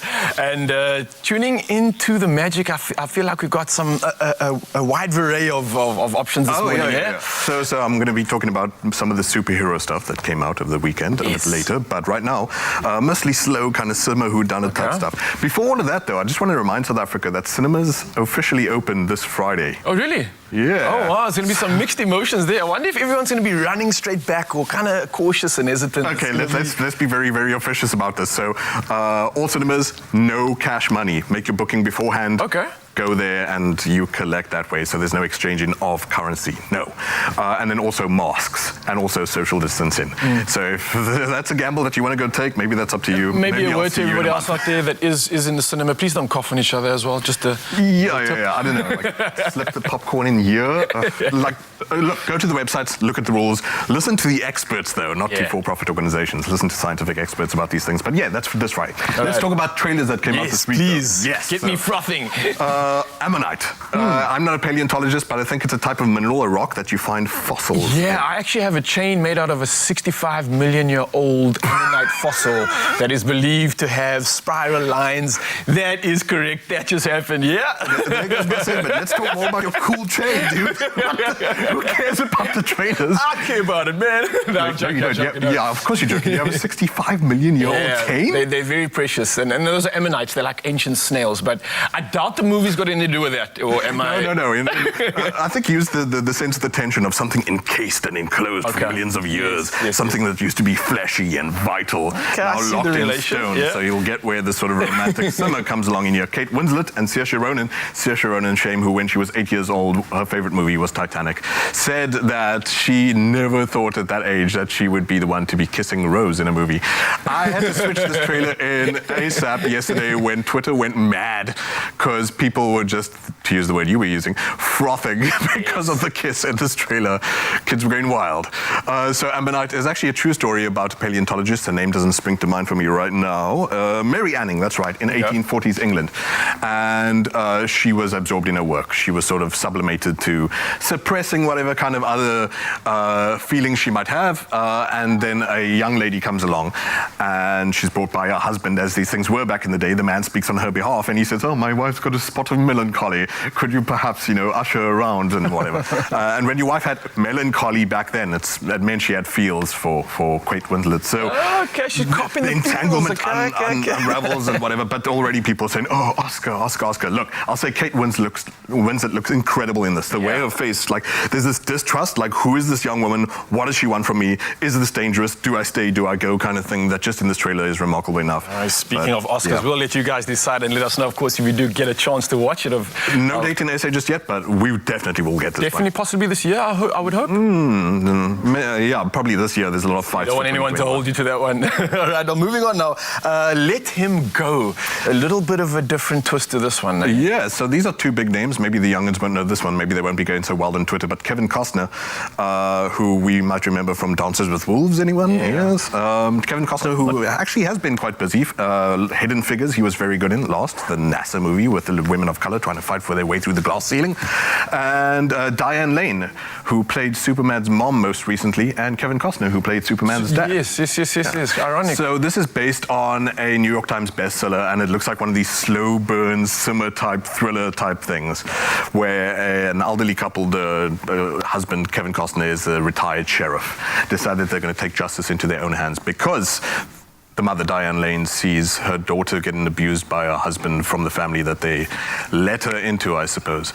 And the law is like, look, there's nothing we can do. We didn't see the threat or anything like that. And they decide that they're going to go grab with both their grandson, who they love dearly. So the trailer is, it looks like one of these sprawling sort of, it's not a Western, obviously. It's set in present day. Well, this looks like the 50s anyway. Present day for someone as old as me. But like Great Plains burner type thing. Hopefully it doesn't just like pop off only the last 10 minutes, but it looks like it's going to be tense as all heck. Look, the acting panel out there definitely promises something gripping indeed. Yeah, these are seasoned people, and if you like stuff like Old Man and the Gun, or anything else like that, then this is probably going to be for you in South Africa. This will be November 20th.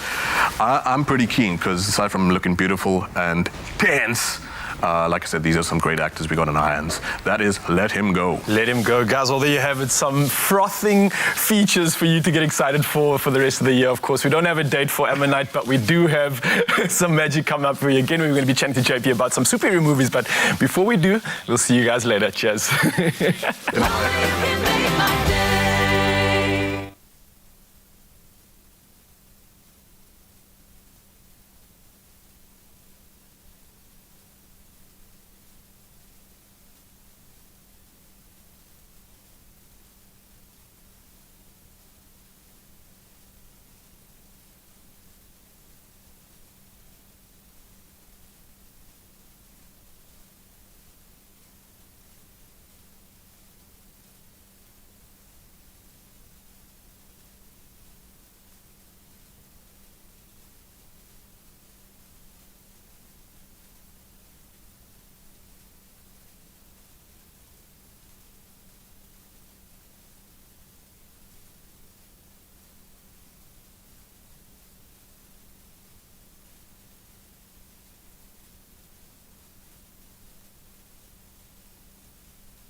It's my feel-good breakfast show. Clover Fresh Milk is the #1 milk brand in SA. Made with love by Clover. Ooh, you're just in time. Welcome back to it, your feel-good breakfast show, Expresso. Just in time for a delicious meal. Because you know what, a hamburger is nice. Yes, we like it. It's always a delicious meal. Yes, always a great choice. Yes, everybody loves one. But think about this. A homemade pineapple brioche bun with pulled beef short rib is even better as an idea, right? Thanks to Clover Moy River Butter, these versatile buttery buns are suitable for almost any filling under the sun, and they make for the perfect family night meal. And Chef Neil Anthony ukhona la ekhaya to show us how it all comes together. Of course, if you want to get involved with the recipe, go onto our website. It's www.expressoshow.com. Neil. This is it, baby. It's you got on. my full attention. My full attention. It's on. It's on. You see, when I see you, I know it's for sure on. Yeah, when I'm here, it's on. Okay, so take us through this. What's so great about it? So, I mean, obviously, brioches, I mean, what's not great about it? It's very enriched dough. So it's like a bread dough. Think about a bread dough, and then what we do is we go and add loads of eggs and loads more butter to it. Yeah. So it's almost like a mix between like a croissant and a bread sort of style thing. So it's obviously very buttery and unctuous and all that sort of stuff. Yeah. And then yet again, it's the perfect vessel for everything. I mean, you know, anything tastes good on brioche. I mean, anything. Everything. I mean, anything you put on it tastes good. And everything. But you brought out the big guns. Yeah, we brought out the big guns now. I mean, so this is a bad boy. And you do. I mean, mixing brioche by hand would be a feat. I won't lie. I mean, I don't even think Arnold Schwarzenegger mixes his brioche by hand. So you need a nice, powerful mixer. All we got is a mixer here fixed with a dough hook. Yeah. And then the recipe's pretty simple. I mean, it's where we're going. So obviously some high gluten flour there is fine. It needs some sugar and some salt to activate the yeast. So a nice amount of sugar and salt in there, then that goes into your mixture. Boom. Okay, great. Very important you don't put your yeast onto your sugar and salt because that can sometimes kill it. Avoid yeast. Yeah, avoid yeast. With sugar and salt. No, avoid putting it directly onto it. Oh, directly on. Yeah. Okay, cool. So we have some water there. So what we do is we bloom the yeast. So that just sort of blooms. It's a very technical thing. Some warm water is always better. Yeah. What I like about you is your ability to take something so technical and make it so simple. It's always just the best thing to watch. Yeah. I love that. But listen, we're going to be making use of our Clover Moy River salted butter, which is really the hero ingredient of this. It contains no artificial coloring or flavoring. You're going to see just how good it makes this entire experience Comes for in us. a nice shiny packet. It doesn't. I mean, who doesn't like what more butter do you that want? comes in a nice shiny packet? It's made with real dairy, with no additives, and made from fresh farm pasteurized cream. Yes, Clover. Yes. So also, just to make this extra funky, we're going to put some caramelized pineapple through the dough. Now, caramelizing a pineapple is very simple. You want a nice hot pan. Okay. You pop your pineapple in. Now, of course, this adds a nice little layer of sweetness, nice little bits of texture as well. And just to bring out those natural caramelization notes on the pineapple, you just pop yet again a bit of butter in there. Yeah.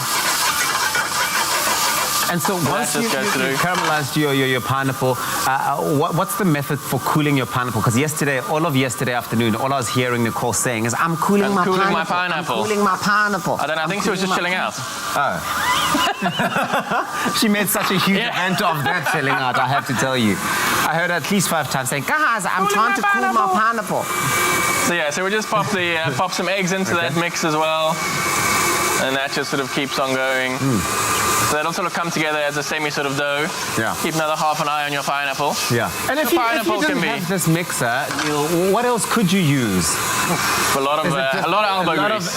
Okay, so if you were looking to get a workout in as well as make a really nice The thing is, what you need to do is also you need to stretch the gluten. What this machine does is stretches the gluten in the flour. And that's the process. So that's the process. That's the big thing. Okay. And then also, the most important thing as well is that then what you need to do is so when it comes together in a sort of ball form, as we are there, then what you do is you take soft butter. So we've got 150 grams here. Yeah. And you sort of slowly add the soft butter in as well. Yeah. And that also obviously beats it through the dough. Oh, okay. Well, our Clover Moy River butter is great for spreading on fresh bread, baking, and cooking. So it's a versatile butter, which is fantastic. Oh, no, for you sure. only had one You can bar, bath in it, you know what I mean? Exactly. You can bank on it to be able to deliver. You can bath in it. Absolutely. To be able to bring any dish to life in the most beautiful way, whether it's a baked goodie, whether you're just spreading it on your bread. Exactly. Put butter on your brioche. That's what it's about. Over and above. Oh, yeah. Over and above. And it does, inside and on. And the thing is also, it does add flavor to any meal. Sure. It's perfect for this butter brioche. More bun butter, which more we're better. That's making. what it's about. Yeah. So now you sort of jack your machine up a bit and start spinning it a bit faster. So you get 100 grams in there as well. It's a great moisturizer as well. It's really good. Well, around this time of the year where your skin does go a bit dry, you'll take any moisture you can get. And yet again, like you said, we're not just making a normal sort of hamburger. We're doing a beautiful sort of 12 or 14-hour braised short rib. Now, you could use any sort of braised meat you want to. You could just go straight up burger as well if you felt like it. But this really lends itself to that sort of situation. Yeah. And once again, if you want this recipe, please do go onto our website. It's www.expressoshow.com. We've got the recipe with all the ingredients listed on there. I can tell you one thing, just looking at the final finished product on here, I can tell you this is a crowd pleaser of note. Exactly. You're not going to have one person have one brioche bun. No, they're going to want to keep coming back for more and more and more. But that's what you want if you're feeding people and you're making the food with And then obviously your cooled pineapple goes in. Yeah. Cooling my pineapple. The cooled pineapple goes in. Yeah. And you just sort of beat that through. Fantastic. The dough sort of comes together and pulls away from the bowl. Yeah. And then what you need to do, obviously, you need to let it, now it needs to rest. Okay. More than your pineapple needs to cool. Yeah. Your brioche needs to rest, so it rises up in the bowl. You can do this in the fridge, or you can do this in a sort of warmish area. Depends on how fast you want it to go. Love. And then you boil them into like little balls. And then you're good to go, right? Yeah. You're good to go with starting the process. But so then you boil them in little balls and you want to proof them again. Oh. So we're going to do a second proof on them. It just makes it an extra bit lighter. Okay.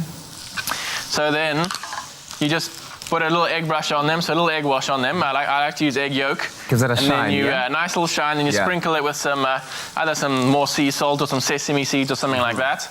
And so I mean, obviously you can see it's nice and sort of, I'd proof them in sort of balls like sort of that big when you get the pineapple through there and all sorts of stuff. So proof them in balls like that, then they're proof again, and then you bake them, and you end up with beauties like that. Like that. You know what I mean? And that's what it's about. That is how you do it. That's how it is, yeah. Listen, if you missed any of the steps involved in how to do it, take a look at this while I dig into this. Thanks, Neil.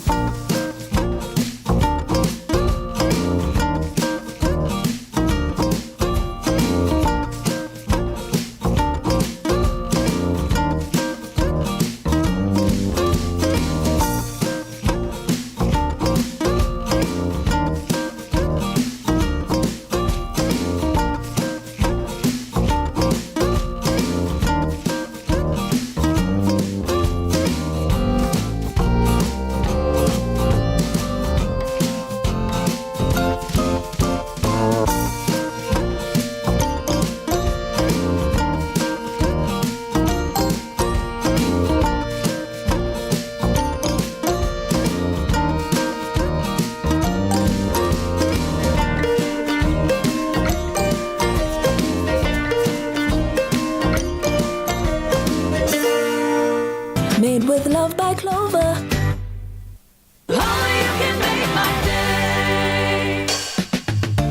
Clover Fresh Milk is the #1 milk brand in SA.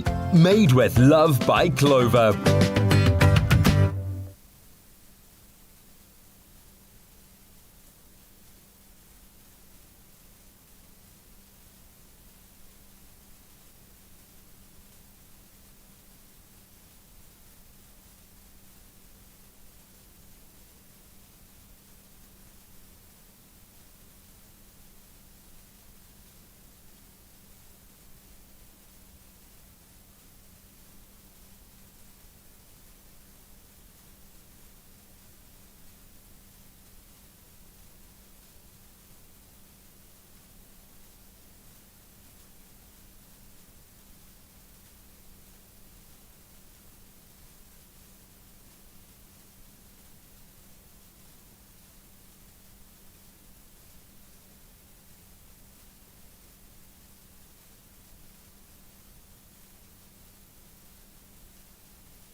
This Saturday evening at 8, join us on The Insider SA as we explore stories of collaboration. See how local craftsmen came together to build an architectural masterpiece in the Karoo. Award-winning musician Vusi Nova joins forces with his fans to create a hit single.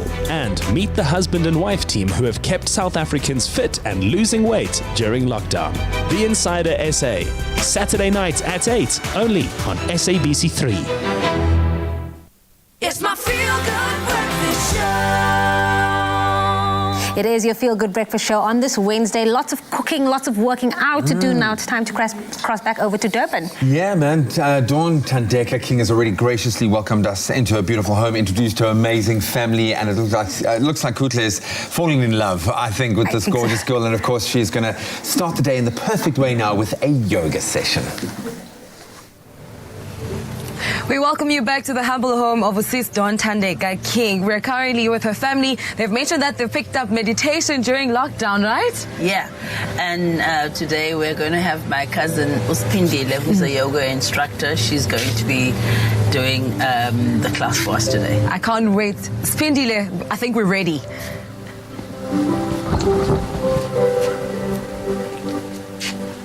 Good morning, South Africa. Namaste. My name is Pindile, as Dawn has said. I'm her cousin. I'm going to be leading a yoga practice this morning. We're going to start with micro meditation, asana practice, and head to a guided relaxation.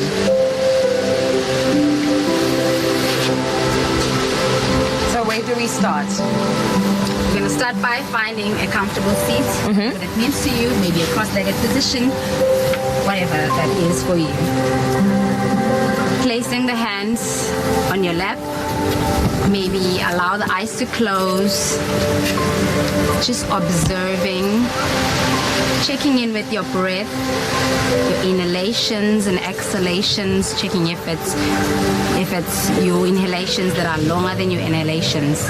Try and focus more on your exhalations being longer to allow the tension to be released of your body.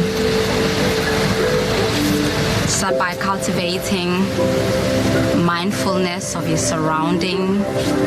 Be present on your mat.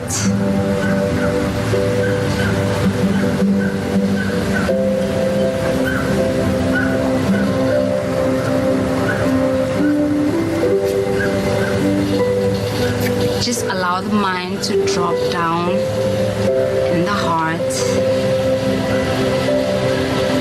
Of compassion, a place of unconditional love. Reside there and be present. Observe your breath in its natural state without trying to correct it, without judgment.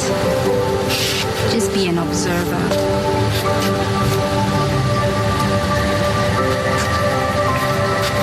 Maybe take a breath through your nose. Exhale, side out through the mouth. Inhale one more time through the nose. Exhale, side out.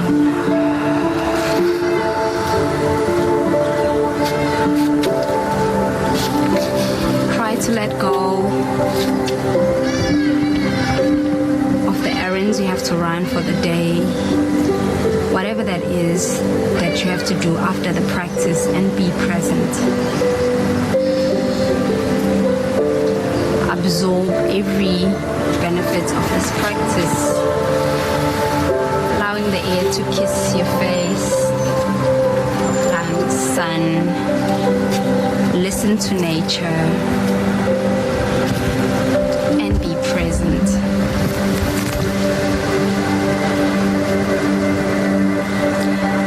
Let the breath be the guide for your practice, and listen to your body. Try ground on your seat bones. Let it be the reminder that the earth is your supporter. You're fully supported.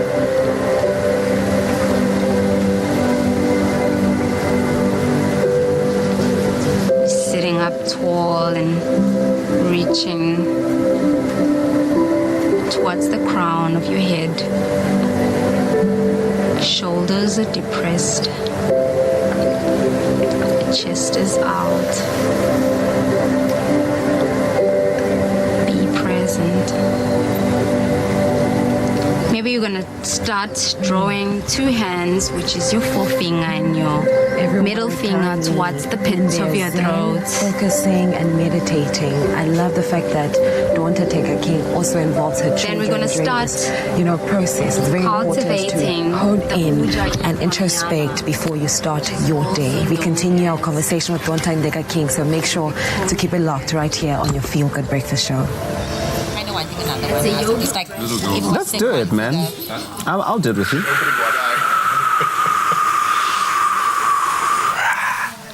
Feeling like a superhero right now after that session, JP, Sebastian. This is my relaxed face, trust me. Well, I must tell you, my endorphins made me feel unstoppable. And I'm pretty sure that's how a lot of the superheroes that we're going to be chatting about for this upcoming movie trailer I'm sure all is they going do to is feel yoga, too. and it's not just like punching.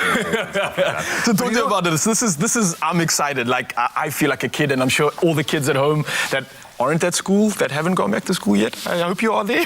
I'm sure they're frothing too as well about this. So please, let us get going. So, I mean, come on, let's talk first about you and superhero movies. What do you love so much? Like, what's your favorite one? Do you know, honestly, Batman is such a big superhero for me. Why? Because he doesn't actually have any superpowers, apart from a brain and apart from some tactfulness, some skill, and all the badass weapons. A little bit of that, maybe. A little bit, only in the cave. But, I mean, for me, he just shows you how empowering it is and how much you can do without those crazy powers. $1 And that's why I always helps. a little bit. let's then we'll get onto your Batman, I promise.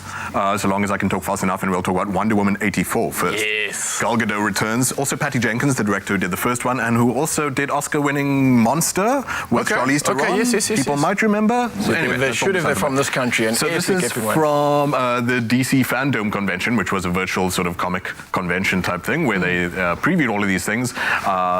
Nearly said Gal Gadot woman. Wonder Woman 84 is due for October 2nd in South Africa. We see a bit more about who the villains are. We still don't see how Steve Trevor comes back. I hate that name so much. No one should be named two first names. It's very confusing. But he's back, nevertheless. And for some reason, if you're a superhero, you need a love interest, even though Batman doesn't care about those. Yes, shame.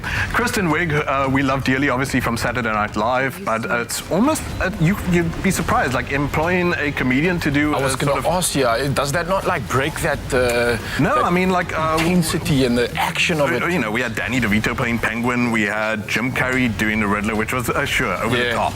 But comedians obviously have a touch of the dark, and they have to see them off to make you giggle. So I suppose Deadpool's probably the perfect example of that. I mean, that guy just broke all the barriers and just comedy right throughout. And aside from that, we see the villain, who is this sort of like what's the guy's name? Rupert Murdoch type media mogul. She's got her gigantic golden wings. Kristen Wiig turns into Cheetah Lady. I know nothing about comics. I know nothing about her powers, and I think the trailer's being cagey about that too, but we'll find out shortly enough. I feel very bad for the props lady or man who made those wings, and I hope that they use them for a long enough time, but we'll find out on October 2nd. Yeah, but it looks like a lot of action. That's number 2. During the Cold War, Steve Trevor's back. Who knows why? We'll see. Yeah, all right. Now, of course, my favorite. We've got to talk about a Batman. Yes. The Batman, I believe, and it's a new Batman. How do you feel about the Robert Pattinson thing? I don't know. I mean, look, I'm all Who's your for favorite? progression. So you're Christian Bale. Definitely Christian Bale. I mean, after watching Christian Bale in American Psycho, I was hooked to the man's acting ability like you cannot imagine. He just has something special about him. And you see how much he puts through, he puts himself through the role and the preparation like you cannot imagine. Robert Pattinson, on the other hand, even though he's an excellent actor, and I implore, I beseech, I beg all of you to watch from, I think it was 3 years ago, Good Time, starring Robert Pattinson. It was the best movie of that year. And he's a bit more sort of, not improvisational, but more instinctive in his acting style, even though they're both trained. So don't worry, it's in good hands. And aside from that, director is Matt Reeves. Matt Reeves did what for me is such an overlooked, yes, look at that poster, tattoo that on my face. Don't, please. I have an IQ of 2, don't take any of my advice. Matt Reeves is the guy who directed 2/3 of the Planet of the Apes series. Oh, okay. Such an overlooked franchise, man. Like, you can have your Avengers. Take it. I don't mind. I like those movies too, but Planet of the Apes is so overlooked. Excellent. So he puts his dark touch in here, even though, as well as Matt Reeves, there's this almost a David Fincher kind of feel, aside from the sort of symbolism that the Riddler uses, that harkens back to. Harkens is a word, I don't know, whatever. It's too early in the morning. Zodiac with, there's also the color treatment that looks like David Fincher. I think maybe the most promising thing of all about this trailer is that it looks like it's not desperate to hang on to, don't worry, there'll be a second one and a third one. Like, it's got the confidence to just be like, it's going to be its own thing. And that's fine. Seriously, not everything needs to be encyclopedic, everyone. Batman, what we're learning more about him. Oh, by the way, the Riddler, who I mentioned just briefly, Paul Dano, excellent actor. Okay. Please, South Africa, also go watch There Will Be Blood by one of the greatest directors of all time, Paul Thomas Anderson. Where Batman going ham on people. Looks like he's going to be breaking his own rule about sparing lives in this one. It looks like it what's indeed. really It's a kind bit of scary more. in the background is that the gangsters were crying when that was happening. So Batman is a traumatized subject. I hope that this movie reveals this to us, is that the guy is actually a billionaire sociopath, which is sort of tautologist to say. But we might not know just from this trailer whether he's the good guy or the bad guy. It The looks dude is good. sobbing. That's scary. That should be scary in itself. Yeah. A super violent person who needs to take out all of that childhood trauma on. Yes. Yeah. We'll find out next year, October 2021. October 2021. Still in post-production, All right, so that's not even the a final product that you're looking at there. It will look a lot better. Who knows? All right, well, next up, it's something like the squad that we have out in Expresso. It's not the Expresso squad, it's the Suicide Squad. And I know, obviously, sticking to DC Comics, This was their convention. Yeah, so this is their convention indeed. But so many characters out of that Suicide Squad that I was frothing for in that first movie when we had the Joker coming through, obviously. So for me... Oh, a Jared Leto fan. Yes. I thought he had it was an artistic it was his version of it. I enjoyed it. I appreciated it. But this, what can you tell me about the Suicide Squad? So they look like they're trying to reboot entirely, especially since, now they're new actors switching in and switching out with Joaquin Phoenix and all that kind of business. Yeah. This one is just a behind-the-scenes look. So we're not getting anything so much about the story. Yes, Idris Elba. Yes, Margot Robbie. in the building. Yes, dude, who is also a good actor, whose name I can't remember now. Shame. He's important too. James Gunn is the director, though. The dude who did Guardians of the Galaxy 1 and 2. Was that John Cena I just saw? Yes, John Cena, who plays the Peacemaker, who, surprise, surprise, is not very peaceful because there is the bad guys in the movie. And James Gunn is probably the right director for the job because he's the dude who re-injected some life back into superhero movies with Guardians of the Galaxy when 40 movies were feeling very samey. So yeah, maybe he'll inject some life into the Suicide Squad too. We'll find out. When is that, JP? Looking at these dates. So you good. keep Yeah, looking when at is the it coming screen, out? Al. You keep frothing. That is the August 2021 is when we will see that. So as you can see, there's still a lot of wire work and explosions happening, which is great. Like, lost the CG for a second, folks, and actually just use gasoline. Enough distraction as it is, of course. You're loving the gasoline, you're loving the explosions, you're loving the action and everything else. You need to get yourselves onto the waiting list to watch these movies. They are absolutely incredible, as you can see from these trailers. A lot of action, a lot of adventure, but so much information coming from you, JP. Thank you so much. Batman for you? Yeah, I gotta agree with you, man. He's a Cautiously favorite. optimistic. Let us know, guys. Enjoy, and we'll see you after this.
Cadbury Dairy Milk Glass and a Half project presents There's a Story in Everyone.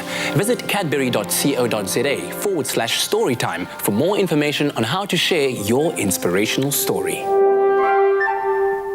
It's my feel-good breakfast show. Happy birthday, a very happy birthday to you. To you. Welcome back, everybody, to your Feel Good Breakfast Show. Yeah. It is the time of the day again where we get to wish you, our loyal and our viewers, a very happy birthday. And today you actually celebrated with none other than Cassandra Elizabeth Ventura Fine, also known as Cassie, who turns 34 years old today. This is such a gem. If you don't know her, she is a singer, songwriter, model, and also known for her on and off relationship with P. Diddy, but shocked the world recently when they actually split. And then now she is happily engaged to Alex Fine, whom they share a beautiful daughter with. She is so gorgeous and has been spending this time, just adjusting to becoming a new mom, and we are loving the glow up. I'm laughing. Why are you laughing at you saying, and she is very well known for her on and off relationship with P. But she is. What a thing to be well known for. No, but she is, and sadly, this is why I love her now. And I'm going to throw a bit of shade because for the longest time she's used to be P. Diddy's girlfriend, and now she's her own she's woman. Cassie. She's That's it. Bokoto. That's it. Okay, well, more birthdays to celebrate. It's Jesse's birthday as well. Jesse, here's a message. It's so sweet. It says, happy and blessed 6th birthday to Jesse James McGrath in Brighton, UK. May the Lord keep you safe at all times. Love you lots. Have a great day from Oma Shirley, great-grandmother Ma Beats, and all the McGrath family from Grassy Park, Cape Town.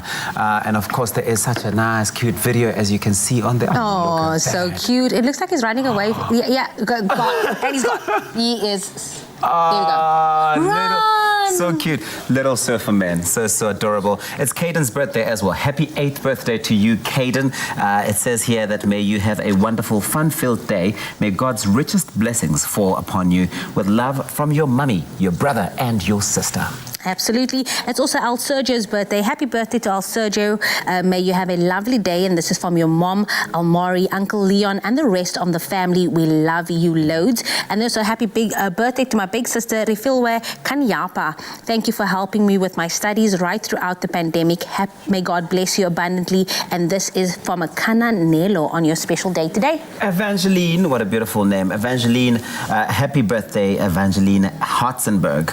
I wish you all the best and God's grace on your 21st birthday. It's a big one. And forever chase your dreams with the power to achieve anything. From love, Alexandra Kuswayo. And then Daniel, happy birthday to my wonderful husband and father of our kids, Daniel Flotman. May our good Lord open the floodgates of heaven and pour out the blessings upon your life. Thank you for always being there for me and the girls. Love you to the moon and back. From your wife, Najua, and girls, Danica and Tatum. And then to Candace, I wish my daughter Candace Mootlal a very happy, sweet 16th birthday. May you keep staying an inspiration and joy to all who meet you. May God bless you always. Love you lots. And this is from your mom, dad, and Tristan. And then last but definitely not least, Mr. Duplessis. 6 long decades of life hasn't slowed you down even a bit. You are happy, healthy, and tremendously fit. Hope you continue living life in the same way as what we wish you and celebrate your 60th birthday, Mr. Duplessis. Happy birthday. He looks like such a nice, warm uncle. Happy birthday, Mr. Duplessis. 60 is a big one, and we wish you all of the best, of course. Listen, if you have a birthday coming up, whether it's yours or a loved one's birthday, why don't you let us know? We love to see those videos of you singing them a very happy birthday, or even sending them a really nice, heartfelt message on a video. Send it to us on our WhatsApp number. It's 071-6406-551. But you also can email us, birthdays@cardova.tv. Right now, though, it's time for us to find out what's happening in the world with Graham and the news. Thanks so much, team. Let's wrap up our national news headlines first. Under level 2 of lockdown, weddings and other public functions, including exhibitions, are now permitted. So on Tuesday, new regulations for these events were gazetted, confirming that only 50 people are allowed to attend any events, including marriages and wedding celebrations.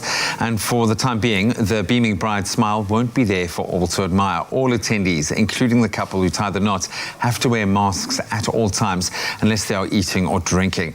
This also applies ties to the couple's kiss at the ceremony's end. In South Africa should have a drunk driving limit of 0 by December. This according to Transport Minister Fikile Mbalula on Tuesday. This as Mbalula told a news conference yesterday that the draft law would now be submitted to the Parliamentary Portfolio Committee for Transport with the expectation that it would be passed into law before Parliament is dissolved at the end of the year. He said this means there must be no alcohol in a driver's blood. The National Road Traffic Amendment Bill was already approved by Cabinet in March of this year. And casting a wider net on the international front, the appeal case of former Serbian Army Chief Radko Mladic started today at the UN Tribunal in The Hague. The 76-year-old Mladic was convicted in November of 2017 of genocide and war crimes and sentenced to life in prison. Mladic, known as the Butcher of Bosnia, was convicted of the genocide of nearly 8,000 Muslim men and boys after the fall of Srebrenica during the Bosnian War in the 1990s. Mladic's legal team will argue in court that he did not give the orders for the atrocities of which he is accused. And Dr. Tedros Ghebreyesus, Director General of the World Health Organization, says polio and COVID-19 both demonstrate that the best ways to break the chains of disease transmission are when scientists work together. This as the polio virus, which once killed or maimed hundreds of thousands of children annually, is soon to be consigned to the history books. There have been no recorded new cases since 2016, making it one of the greatest achievements in public health history. An effective vaccine was developed jointly by the US and the USSR at the height of the Cold War. Next, a brief look at a new initiative by the New York Met. New York's world-renowned Metropolitan Opera, or Met, has launched a new initiative whereby professionally shot opera recitals are broadcast from beautiful locations around the world for viewers to enjoy via live streaming. Some of the biggest opera stars in the world will perform in a series of professional live-streamed recitals. The series is hosted by soprano Christine Gurka, based in the Lincoln Center in the heart of New York. The Met is the largest classical music organization in North America. When the coronavirus pandemic reshaped life worldwide, the Met had to close its doors and lost over $100 million in revenue since April this year. It's hoped that the series will not only help to raise funds for the singers and employees of the Met, but also act as a stimulus for donations. So while you might not be able to travel to New York anytime soon, you can transport yourself to the city that never sleeps with a beautiful streaming opera and maybe lose yourself in some amazing music. Tickets costing around 350 Rand. That's where we leave our news headlines. Let's take one last look at our sporting lineup.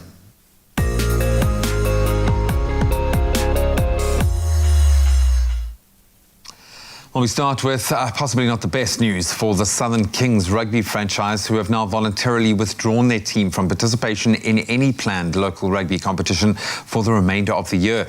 Chairman of the Southern Kings board, Andre Rademan, said the decision was taken reluctantly, but attributed to the decision to financial difficulties at the franchise, I'm sure further compounded by the COVID-19 pandemic.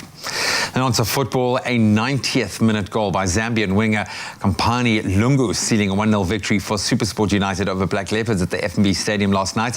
So United walking away with all 3 points to move back into third place on the PSL log, while Leopards, they do remain down in 13th. There'll be no PSL fixtures today, but the action really does kick off tomorrow with Bloem Celtic up against Bidvest Wits, who've had a busy schedule.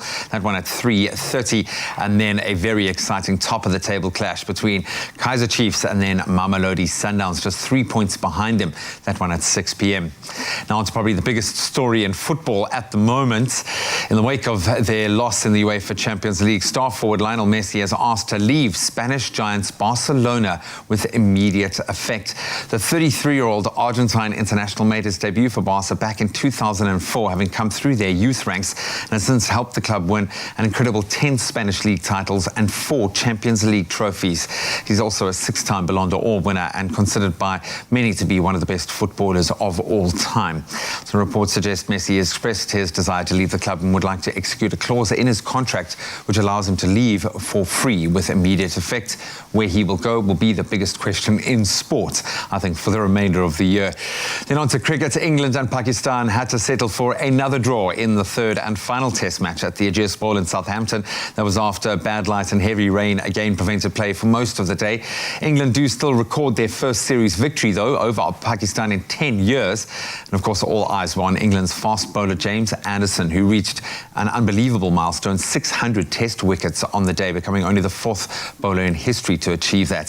So next, England will play Pakistan in a 3-match T20 series in Manchester. That starts on Friday at 7 p.m. SA time. That's a wrap of your sport for this morning. Let's take one last look at the skies, see what the weather has in store for us. Ms. Kutle.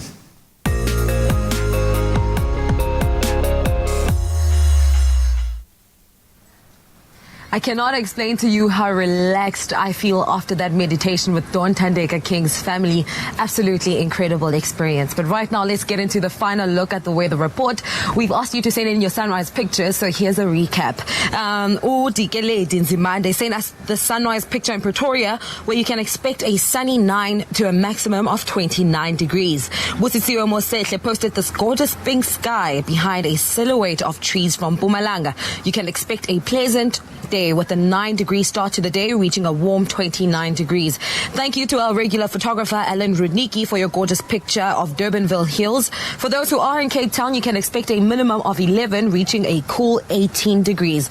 Nancy Governor sent through this incredible picture of the sun on the beachfront in Pennington, KwaZulu-Natal, where you can expect a windy day, reaching a maximum of 22 degrees. You too can contribute to our weather report by simply sending in your sunrise pictures, your sunrise selfies, rather, from your part of the country on our social media platforms using the hashtag Expresso Show. Now, the downpours of the previous weeks have brought a welcome boost to Cape Town dam levels, with the total capacity of dams supplying the Cape Metro increasing to 88%, a 4% rise from the previous week. Alderman Zainthia Limburg says the further recovery of dams is most encouraging, but it is also important to note that it's not a result of rainfall alone, but also the sustained reduction in water consumption and residents' continuous adherence to water restrictions. More rain is forecast for Western Cape from tomorrow evening, continuing into the weekend. Not such good news, though, is that the Vaal Dam levels have reached a record low of 38.7%. This time last year, the dam was more than 62% full. The Water and Sanitation Department has made an urgent appeal to citizens to use water very sparingly and report leakages and burst pipes. Now let's get into the final look at the forecast for the rest of the country, starting off with Polokwane at a low of 10 degrees, reaching a high of 29. A partly cloudy day in Bombela at a maximum of 29 degrees. The sun is also out to play in Pretoria at a maximum of 28 degrees. Josie Maboneng, you start off the morning on a low of 7 with an afternoon temperature of 26. Mahikeng, your temperatures range from 13 to 29. Klerksdorp, it's a partly cloudy day at 13 with an afternoon temperature of 28. Kimberley, your low is 8 degrees and a high of 26. Bloemfontein started off the morning on a chilly 2 degrees, reaching a high of 21 degrees. 58% chance of rain in Richards Bay. Pietermaritzburg, 25% chance of rain and a maximum of 20 degrees. Durban, lots of wind today. Make sure if you are stepping out to hold on to your lashes and your wigs, because it's lit, and expect a 25% chance of rain. Mthatha, it's a cloudy one, 7-18. East London, 14-18. Cradock, partly cloudy at a low of 3 and a high of 18. The friendly city, Port Elizabeth, 14-18. George, expect 25% chance of rain, 8-16 are your temperatures. Cape Town started off the morning on 11 and will reach the high teens, 18 degrees. Worcester also reaching a maximum of 18. Sutherland started off the morning on a chilly -2, reaching a high of 14. And lastly, Uppington, 7, and your high is 23. That was the final look at the weather report this morning. Remember, whichever part of the country you're in, whatever the weather, make sure to have yourselves a feel-good kind of day. Also, keep it locked right here as the feel-goodness continues in the humble home of Dawn Tandeka King. Oh, and yes, we're in for a treat. Thank you very much for choosing to stay with your Feel Good Breakfast show at the start of a brand new day, Wednesday, Hump Day. Now, of course, the further easing of lockdown regulations has allowed the country to take small steps forwards, towards recovering, to some degree, of course. But there are still thousands left devastated as a result of COVID-19. And Woolworths have been and still are fighting back against hunger through their Fill a Bag campaign and are nearing that 1 million meal mark. Yeah, indeed, Tubbs. Now, the idea is obviously that we tap into our networks and create that snowball effect where we just get all our friends, all our family and our relatives just to get involved. And it's so awesome to see how that 10 Rand can just kind of spread. I donate a 10 Rand, also a friend to do the same thing, and they do it. And eventually it just creates such an powerful, a powerful movement, essentially. And it all adds up, as we have seen already. And it makes such a huge difference. Just so as 10 little as 10 Rand. And it's about tapping into your networks, and that means your stock fails. Bommeba Society. Everybody, including your chefs. Okay? So earlier this week, we obviously were graced with a donation by Aniba, who is one of our food interns, and it seems that both student and master are participating in donations, because today we have private chef Neil Anthony in the studio, who is going to be continuing the push towards making that donation of his own, and really just going a long way to make someone's life a lot easier. Chef Neil Anthony, our friend. Yeah, so I mean, I think obviously for me, food and cooking is very near and dear to my heart. And yet again, I think the biggest thing that you guys touched on is the fact that we really just, need to create this snowball effect within our networks and go, cool, if I give 200, will you give 200? So yeah, I mean, chef or not, anyone, I challenge you. I'm gonna do a tap here today, and I'm going to donate 200 Rand to the Fillerbag Foundation. Come on. So I challenge anybody else within sort of the chefing, the chef in the restaurant and then sort of foodie area to sort of do it. Obviously, there are tough times. Yeah. But it's as simple as literally sort of downloading SnapScan, obviously, and then sort of just popping the QR code in. And it's quick. And that's it. And then there you go, sort of 200. Let me not just press 20,000. Which is also fine. Yeah, that's cool. So 200, and then boom. That's and it's it. Gone. Come on, a round of applause for Chef Neil Anthony. Come on. Such generosity, I love it. Yeah, just get involved, guys. Obviously, 10 Rand feeds someone for an entire day, and it's as simple as that, and as long as we can keep giving back and keep supporting everyone through these tough times. We salute you. I love that. Thank you. Love that. Thanks, Anthony guys. challenging all the chefs out there. Obviously, you're preparing all these incredible dishes, and now it's a little bit of an opportunity to give back and give some dishes back to all those that are in need. And if you don't have that SnapScan app, of course, then you can also use your banking app to scan the QR code on the screen, or visit woolworths.co.za/together we will for more info on how to make an EFT donation. Yeah, but of course, thank you very much to all the incredible donations that we've received from all of you, South Africa, throughout the campaign. It's been so heartwarming. And Woolies have managed to raise almost 2,750, well, 2,750,000 Rand. Yes! That's it. That's what I'm talking about. And 322,000 was recently donated by Discovery Vitality members using their Discovery Miles, which equates to nearly 110,000 meals. That's big. And this brings us within that 68,000 meal mark. Of our 1 million meal goal. We're so close, and we can do it. And of course, very much thanks to our private chef, Neil Anthony, for his commitment to the cause and for really stepping in and making such a difference, inspiring all of us to keep up the fight and help our fellow South Africans in need, because the truth is, together we will.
It's my feel-good breakfast show.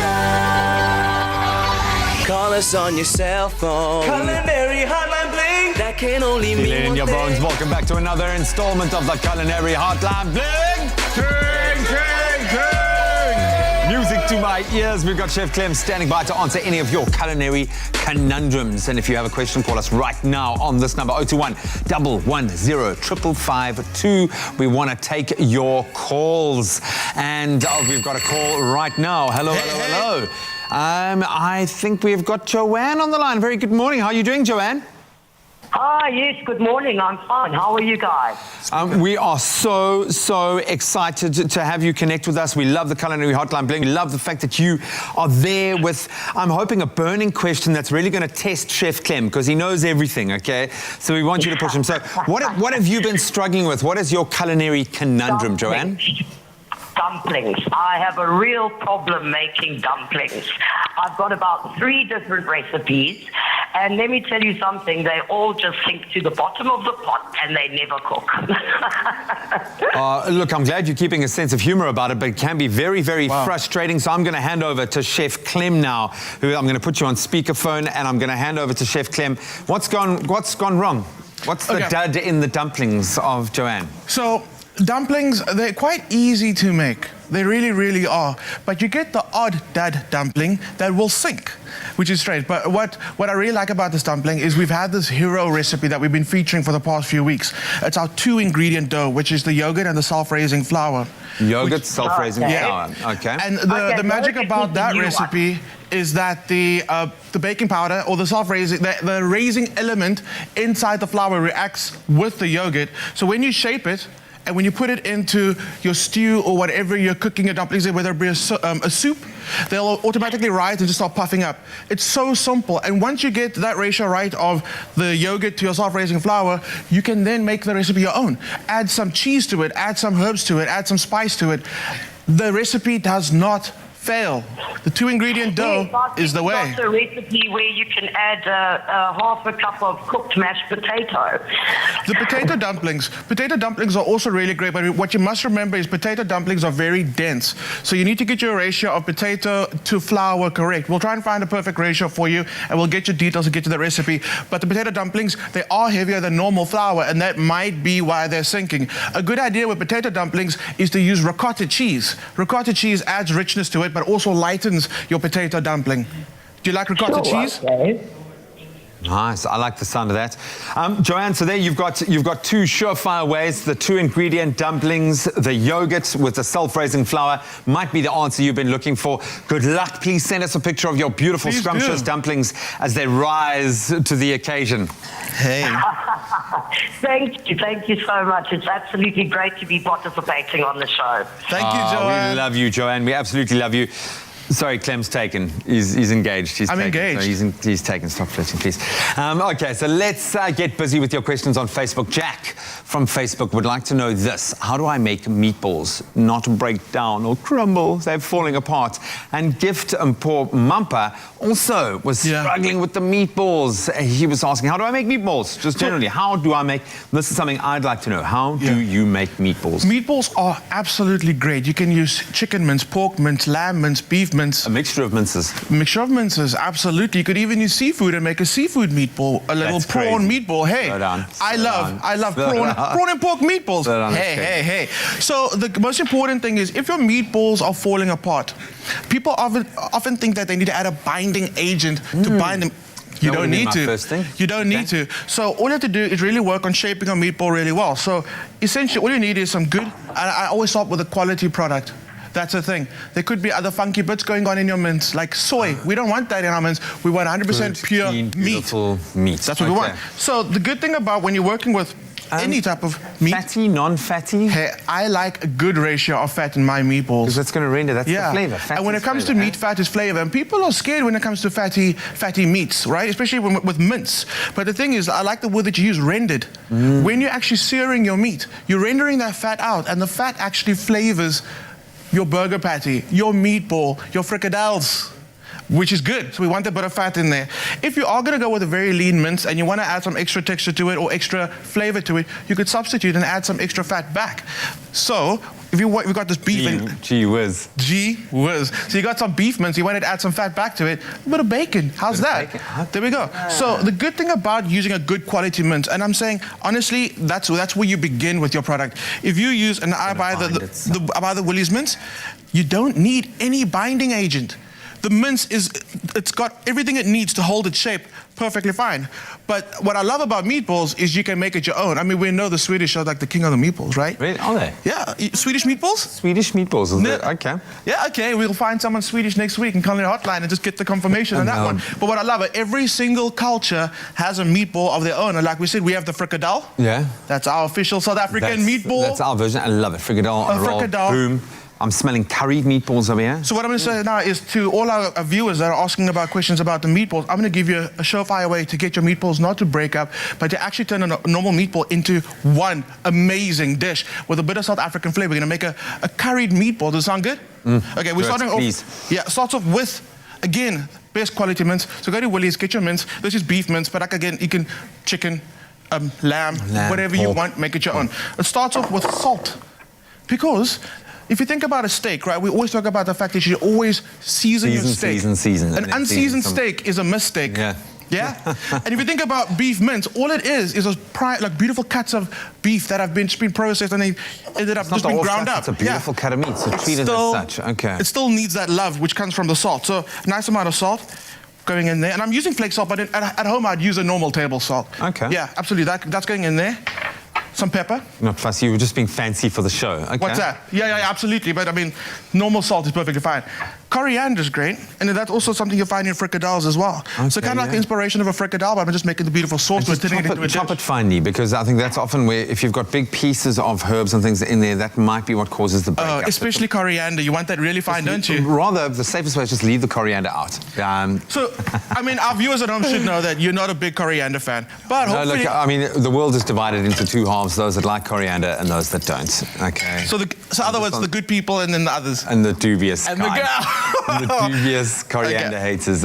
So, like a steak as well, my rule is when you're cooking mince for a frikadel or for a meatball and you want to get extra flavor out of it, you sear it.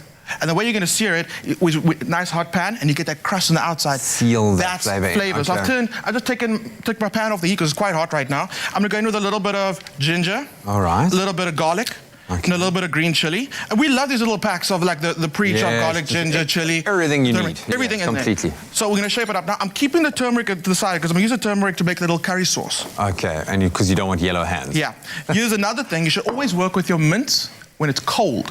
Okay. When you work with your mince and it's too warm, and if you overwork the mince, they end up becoming very chewy and bouncy. Okay. And we're not making any bouncy balls, we're making beautiful, soft, delicate meatballs. So work with your fingertips when you are working the flavors into your mince.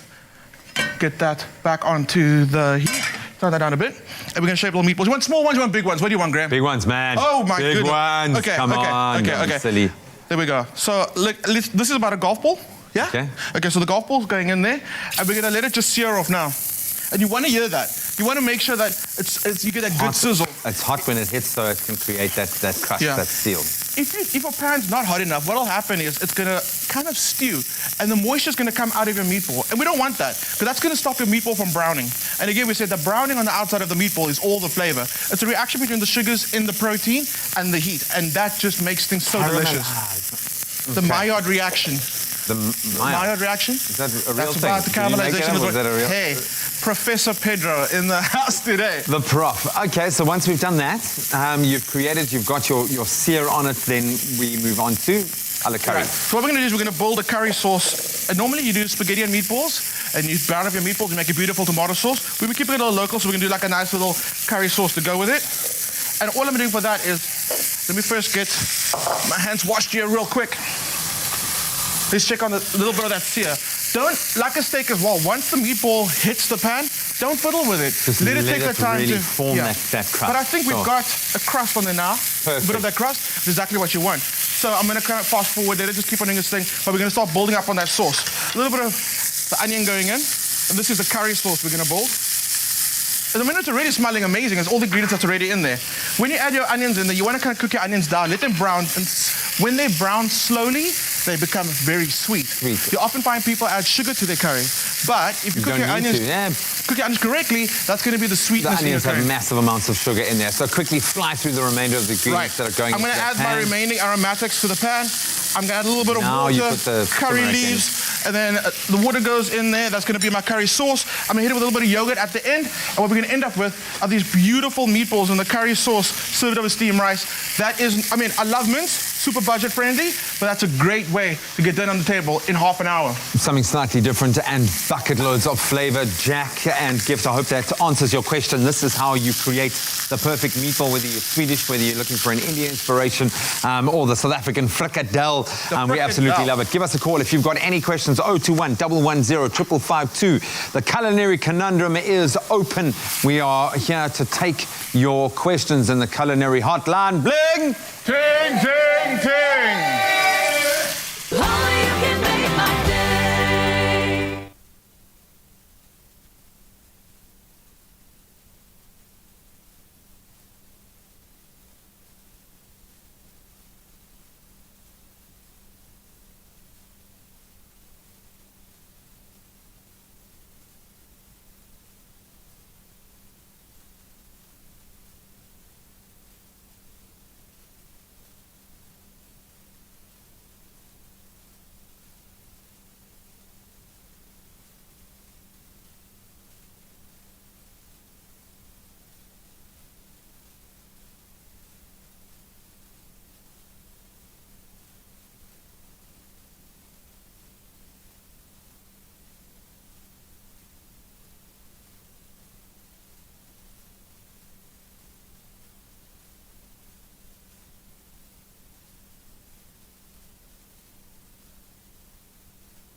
It's my feel-good breakfast show.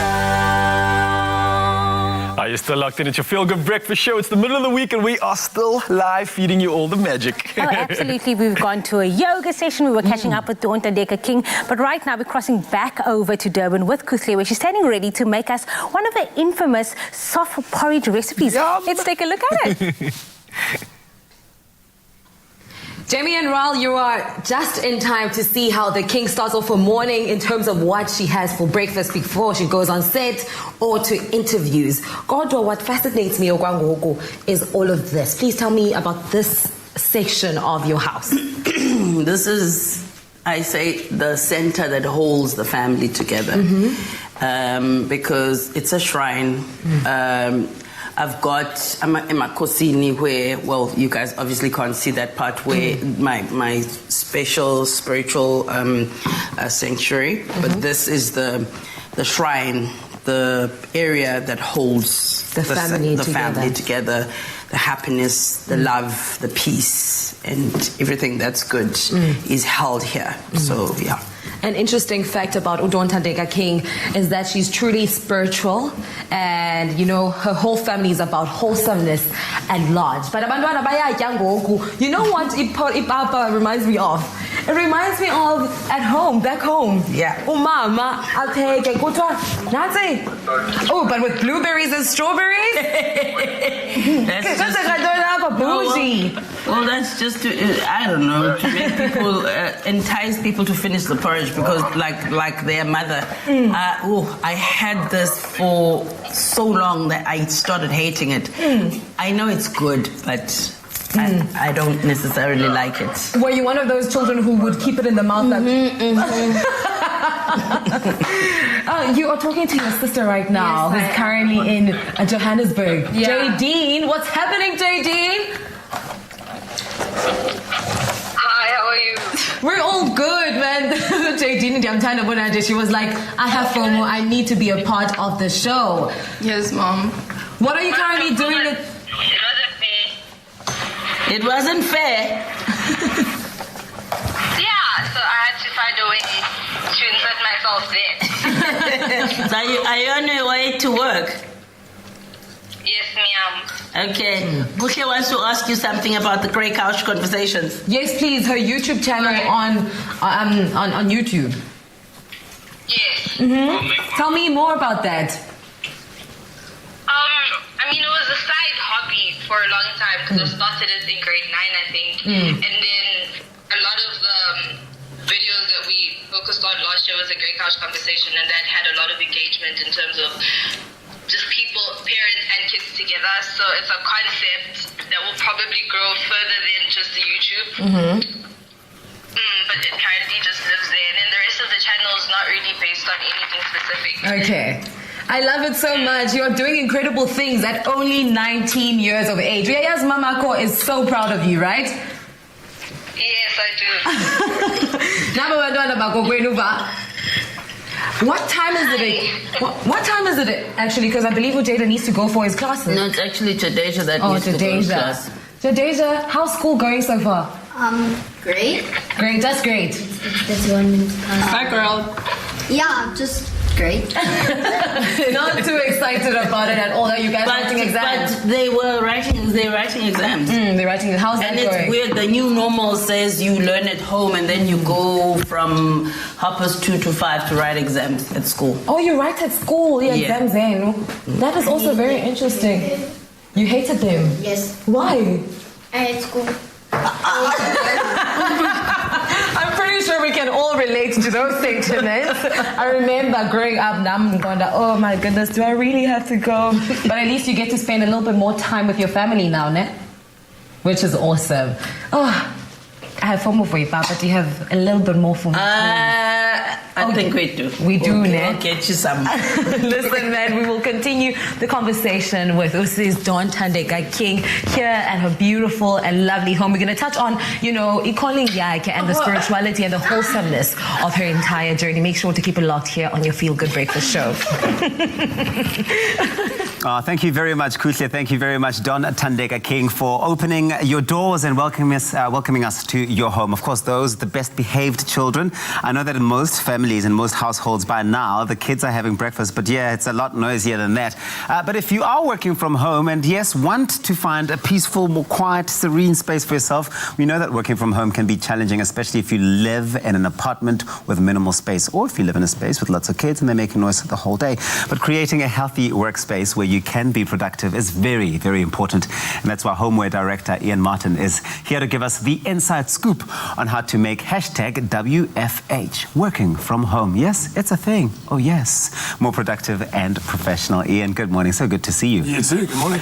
Oh, Ian, you've brought so many of my favorite pieces. And I saw you shopping earlier. I was already shopping, and this is the crazy thing, is as soon as you put them down, I was already asking you for the prices, and I've already bought 2 of the items. But okay, where's the best place to start when looking to really step into setting up your working from home environment? Yeah, I think the thing is, find a place that's got good lights, first of all. We don't want to sit in a dark corner. Yeah. And you really need to create it needs to be a dedicated space. I think the thing is, because we're working with our living rooms and our dining rooms and so on, they serve a purpose already. Now they've got to do something else. So you really want to make sure it's a dedicated space, whether it is a dining room, a little corner in your bedroom or a guest bedroom. It needs to.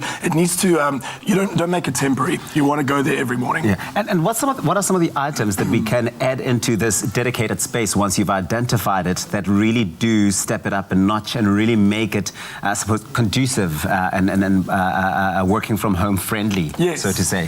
Well, I think things like get your stationery in a place where it stays permanently. You don't want to wake up every morning and set up your office every single morning. Or have to find your pens. Or and have to find all your different items every day. But it's little things like, I'll run through the product with you, but it's have a dedicated, good lighting, your stationery is in a certain place. I think it's just, you want to kind of make it feel like it is an office, that it's not something temporary. So personal things like that, your little clock, whatever it is that it makes you comfortable when you sit in your home office. Yeah, and I've found whenever I've watched YouTube videos, and I've watched so many people's YouTube videos talking about working from home, because it's a big thing happening now with the lockdown across the world. People identify one accent piece that becomes their sort of, a comfort piece, one item that they look at every time they feel a bit stressed or they just want a bit of distraction. You've brought quite a few items here. Which of these items do you think could serve really well as something like that? I think, for me, me, it's potentially something like a photo frame. Maybe it's a family member, maybe it's your entire family, maybe it's your loved one. I think there's something that, it's what makes us happy when we go into a normal 9-to-5 day-to-day office, is those personal touches. I think, things like foliage, it's really good for you. Plants are comforting, they kind of calm you down. It's a little bit of a stressful environment. Well, plants are the new black as well. Because I'll tell you why I say that. Everyone, since lockdown, has become a plant parent. Plant parent. Plant moms and plant dads all over the place. People are buying plants, and this is such a wonderful, wonderful piece to have for that. But no working space at home or anywhere for that matter is incomplete without a coffee station. And imagine if you can set up a coffee station in your own home. Hello. I will admit, hi, my name's Ian. I am a coffeeholic. Yep. And I'm Tabby, so welcome to the club. Kindred spirits. No, look, coffee is really important, whether you're really fancy and you've got a machine or whatever it is, which is available, but something like a plunger, and you can't go wrong. Make yourself a big pot of coffee. It's going to keep you going through the day. You've got some nice items for that. You've got some nice, really fancy-looking cups. These really do make you feel like you're not just having an average coffee at home. Exactly. You know what I would do? What I did the other day was I invested in a set of new coffee cups from Woolies. Had old ones. I used them to put my stationery in, for example. Took the old cup, got a new one. You don't have to always kind of spend too much on something. So the thing is, some people do work from their couches, and I'm one of those people, and it can feel too much the same, especially if you watch TV from the same couch, but you brought some scatter cushions. Yeah, you know what? We're not always as lucky to have comfortable chairs as these ones are here in studio.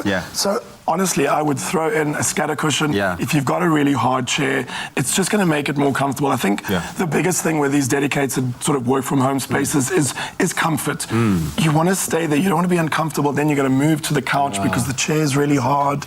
Make it a nice space for yourself. Or if you were on the couch, you want to just bring in some interesting color. Then, Ian, you can tell a lot about a man or woman by the way their house or their workspace smells. This is true. And fragrances. This is very true. Again, it all comes back to making that a really beautiful space. Woolies have got loads of candles. They've got beautiful scents. Whether you like something very masculine, something woody, something floral, whatever it is, again, it's just drawing you back into that really comfortable space. And it adds a little bit of style. I love candles. It just gives it that little extra touch of class. No, it does. It does a lot. You've brought a planner as well, but the thing is, we might think that the year's cancelled and it never happened, but you're still working. You still have to diarize all those Zoom meetings. 2020 is still here. I mean, we might not love it, but it is still here, and you've got a little while to go. So again, this is the workspace. This is what you want to. You want to be productive. Get what you need to put into that space, and you know that you'll be comfortable going there every single morning. I love it, Ian. You really are the best. Thank you so much for inspiring us this morning. You really have inspired me to switch up the space from which I work at home. And I think that these, they add so much. Little pieces like a photo frame can really do so much and add so much to the mood and the experience of working from home. So this is fantastic. Thank you. You rock. Well, use these tips to create the home office that works for you. You can shop all of these and more homeware items at Woolworths in store. You can do it online or you can do it on their app. Happy shopping.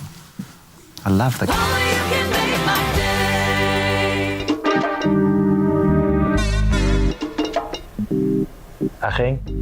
So I'm chatting to Umalume Musa here. He's owned a small clothing factory for years now, and he's always inspired me with his success. But like a lot of businesses, this lockdown's hit him hard. So he spoke to his banker, and they've put together a tailor-made relief solution for him to help his business and his people get through this.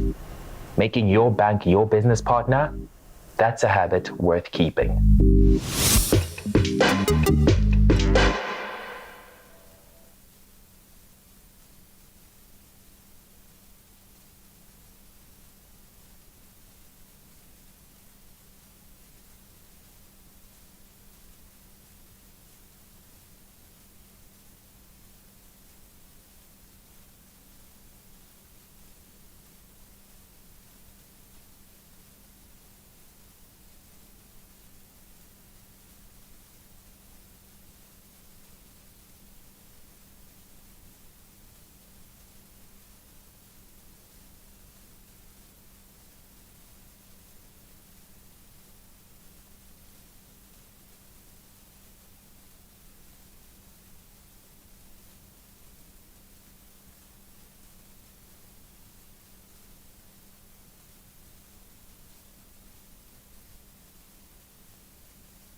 It's my feel-good breakfast show. Call us on your cell phone. Culinary hotline bling. That can only Yeah, mean you know one what thing. that sound means. It can only mean one thing. Welcome back to the Culinary Hotline Bling. Well done, son. We're joined by Chef Clem, obviously, and a very special young culinary guest and superstar in the making, 12-year-old Baldomero Bayatha. He's a young, aspiring chef that has always been interested in cooking, but his love for cooking really sparked during the lockdown, like a lot of us, when helping his mom in the kitchen.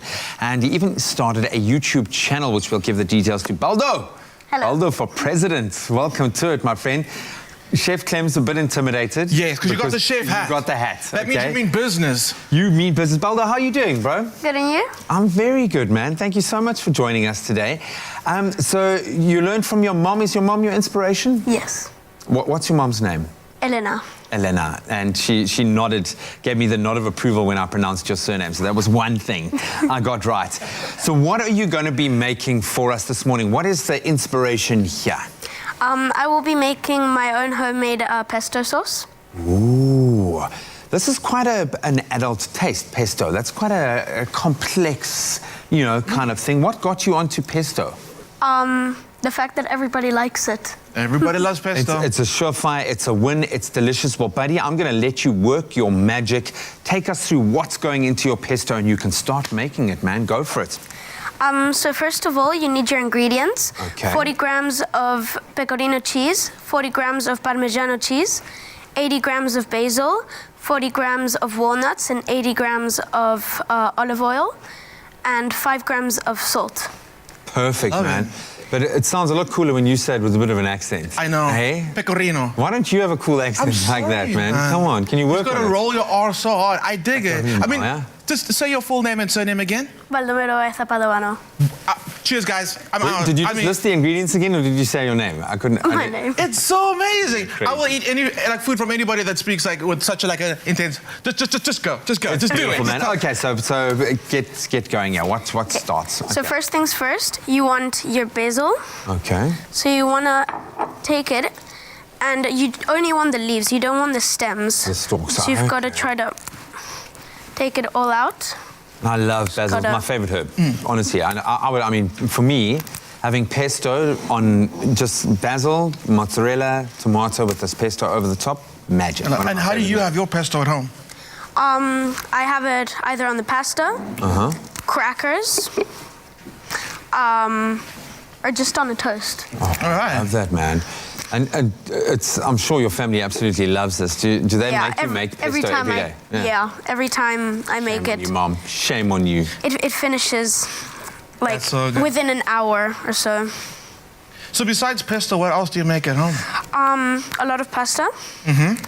Because your mom's half Spanish, half Italian. Yes. I mean, what a combination. That's a magical mix. Yeah. That's a magical mix, man. You were born to be a culinary superstar. Yeah. Okay. And I so like we that got- you're using 2 cheeses as well, the pecorino and the parmesan as well. The pecorino is a little sharper, a little saltier, and the parmesan gives you that nice nutty, creamy flavor. Yeah, the reason That's I'm using the pecorino is because it gives it a little bit of kick because it's a bit spicy. Okay. So it just gives the pesto a little kick. I like that. And it's pesto's got a zing. It's got to have that flavor. It's got to be a Yeah. flavor Yeah. burst. You don't want no weak, insipid pesto. And I also Yeah. like that you're using walnuts. I mean, instead of the traditional pine nuts, Yeah. you're making it your own, and I really like that. Sometimes those pine nuts can be a little bitter. The walnuts are really delicious. Yeah, the pine nuts can be a little bit too crunchy and hard. All right. So have you made this on your YouTube channel? No, not yet. I've only uploaded 1 video. We just don't Well, have now too you've got much 2. time. You can upload this when you're done as well. Exactly. Graham, where's your YouTube channel? I'll get there. When I pick up a skill, okay, when I develop some kind of magical skill, I will do it, man. Maybe I'll steal this recipe. I think so. Absolutely love it. Delicious. Okay, so we've got our Let me do lovingly the rest made. of the puzzle for you while you go on. Oh, now you step in, dude. You know what? I let him do the hard work, and I just came in. Okay, then you want to add your salt. Okay. 5 grams of salt. It's very precise. 5 grams. Yeah. Don't want too much, but then afterwards, if you feel like it needs more salt, you can add more. Such a chefy thing to say. youth, eh? Born Then- to be a TV chef. Then you add your cheeses, the pecorino. Who's the best cook in your home? Probably my mom. Okay, and she is watching right now. She's like, yeah, she's nodding. She's nodding. Brownie points. Well done.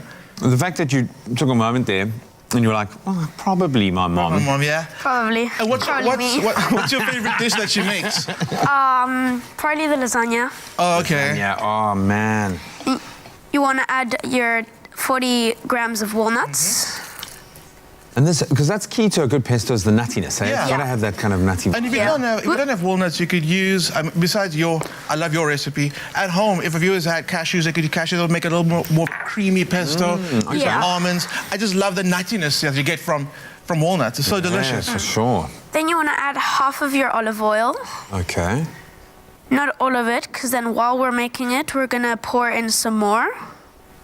That way you can kind of control the consistency, you know? Yeah. Okay. Then you want to put the cap on and blend it. How on earth do you put this on? There we go. Let me give you a hand with that one. My fiance absolutely loves pesto. Now, she's never going to let me get away with store-bought pesto again. I'm going to have to start making it myself. Yummy. Can we give it a little more oil? Just to help it blend up a little bit? Yeah.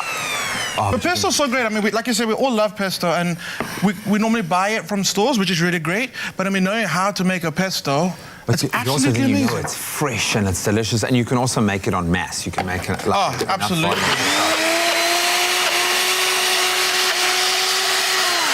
Can I tweak your recipe a little bit? Can I put a little bit of water in just to help it blend? Yes. He says yes. The chef said it's You're fine. allowed. It's okay. Don't go getting ahead of yourself thinking you There we go. can. There we go. There we go. Not too much. Yeah. Oh, it smells amazing I know, already. how fresh Let me just is shake it up a bit. Okay. Yeah, it can get stuck. You can do it. There we go. Oh man, you can smell the basil freshness. Oh, it smells so good. I'm gonna give it a good mix. Then you just want to push it down. And that is a trick of the pesto. You got to kind of like make sure all the ingredients get in there, get mixed through.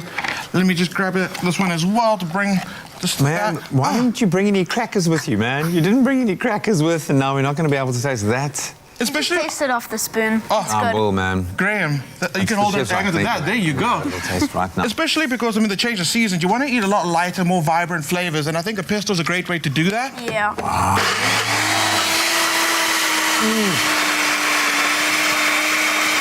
So we can see it's all happening.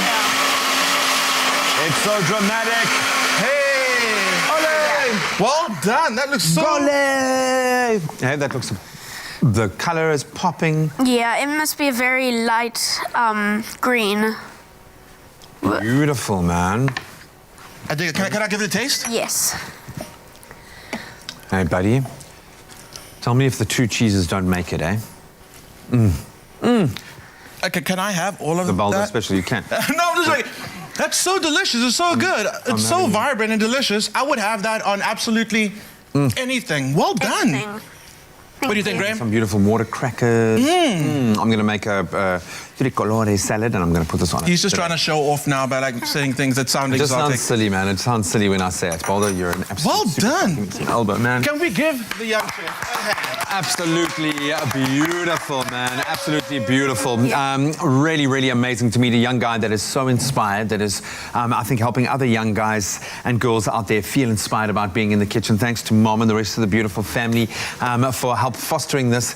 When you've got another new amazing recipe, we'll bring you back on the show. You up for that? Yeah. Yes, for sure. Ladies and gentlemen, can we get another round of applause for our superstar, Baldo? What a pleasure, my man. Thank you so much. I'm taking it.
That is your Feel Good Breakfast Show right here on SABC3. The last 10 minutes of the show. What an exciting Wednesday morning. Oh, it's been such a fun, jam-packed show, of course, and we've got one final moment to join up with Untitled King and see what Kukla is getting up to as we're waking up with this powerhouse. Let's find out what's happening.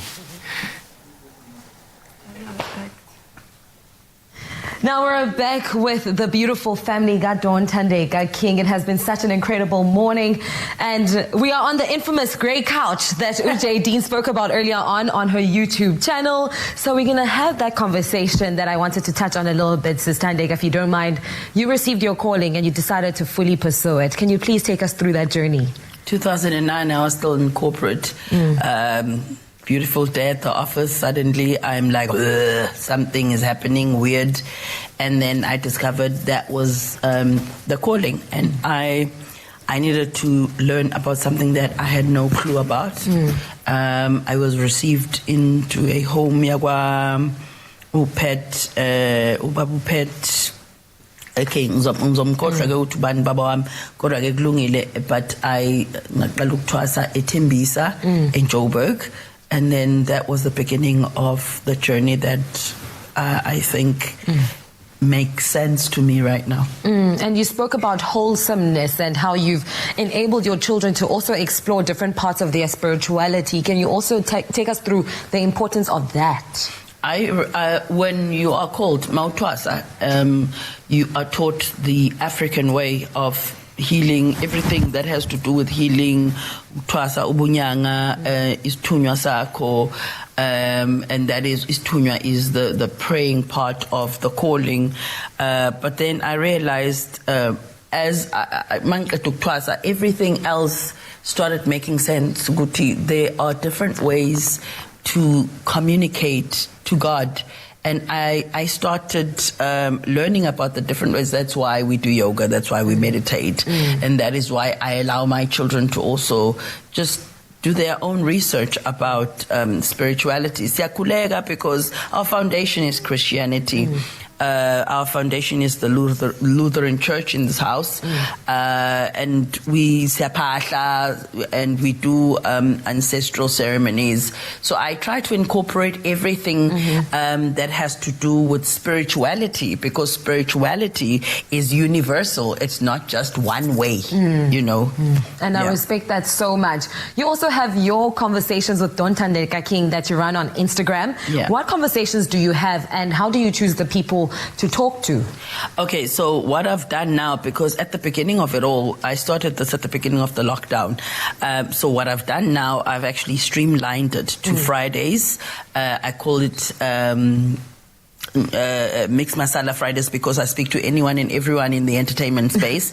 Saturdays we speak on mental wellness. Sundays we speak on about spirituality. I have a PR manager who chooses the people that I'm going to speak to. She's also a healer, so she's also someone that is in my spiritual circle. She's the one that chooses them, and somehow she chooses people that I actually need to speak to on that particular day. I wish I could hang out with your family the whole morning, but I know that you have to rush off to set. Oh my goodness, this is such a pleasure. Thank you so much for taking time out this morning to invite us into your beautiful home. It has been incredible. Ngosiva, thank you all so much for being just so incredible. But from us and Don Tandeka King's beautiful family, bye-bye. Bye, guys. Thank you so much. Bye. Bye, Dawn. Thank you so much. What a beautiful home, beautiful family, beautiful human being. Absolutely love that. But time for us to get into the culinary hotline. Bling!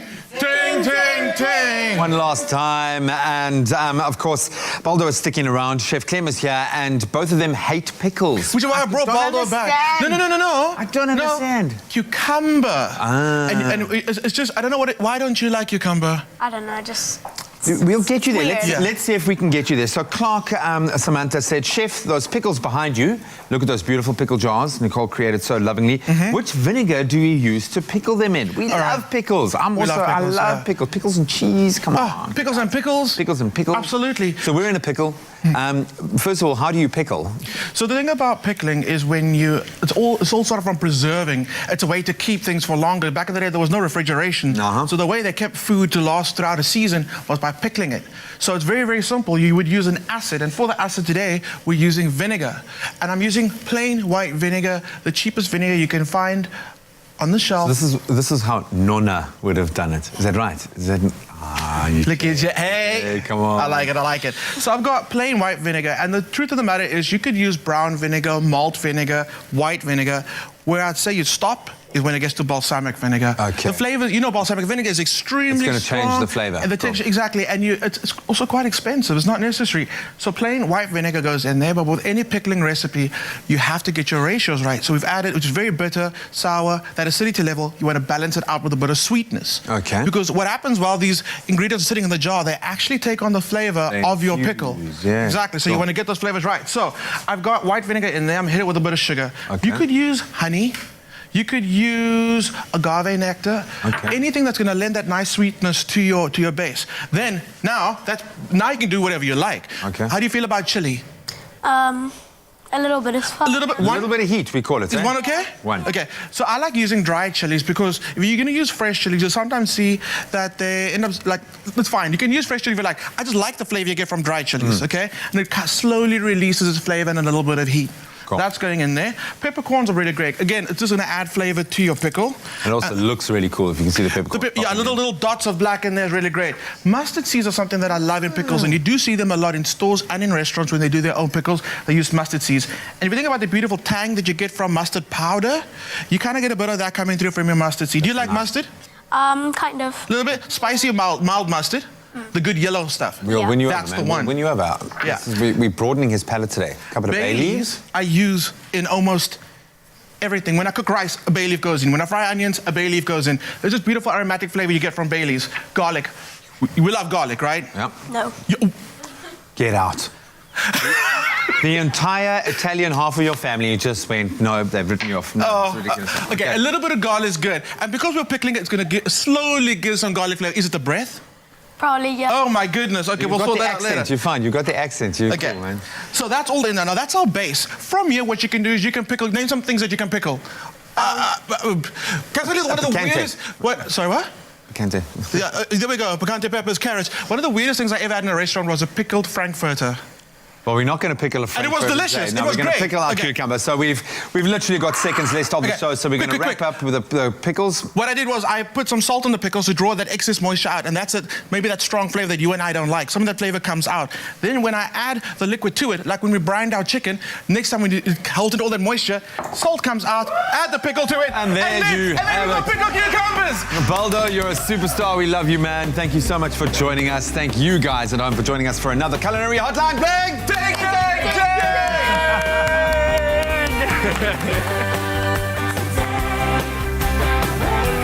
Expresso Show, made with love by Clover.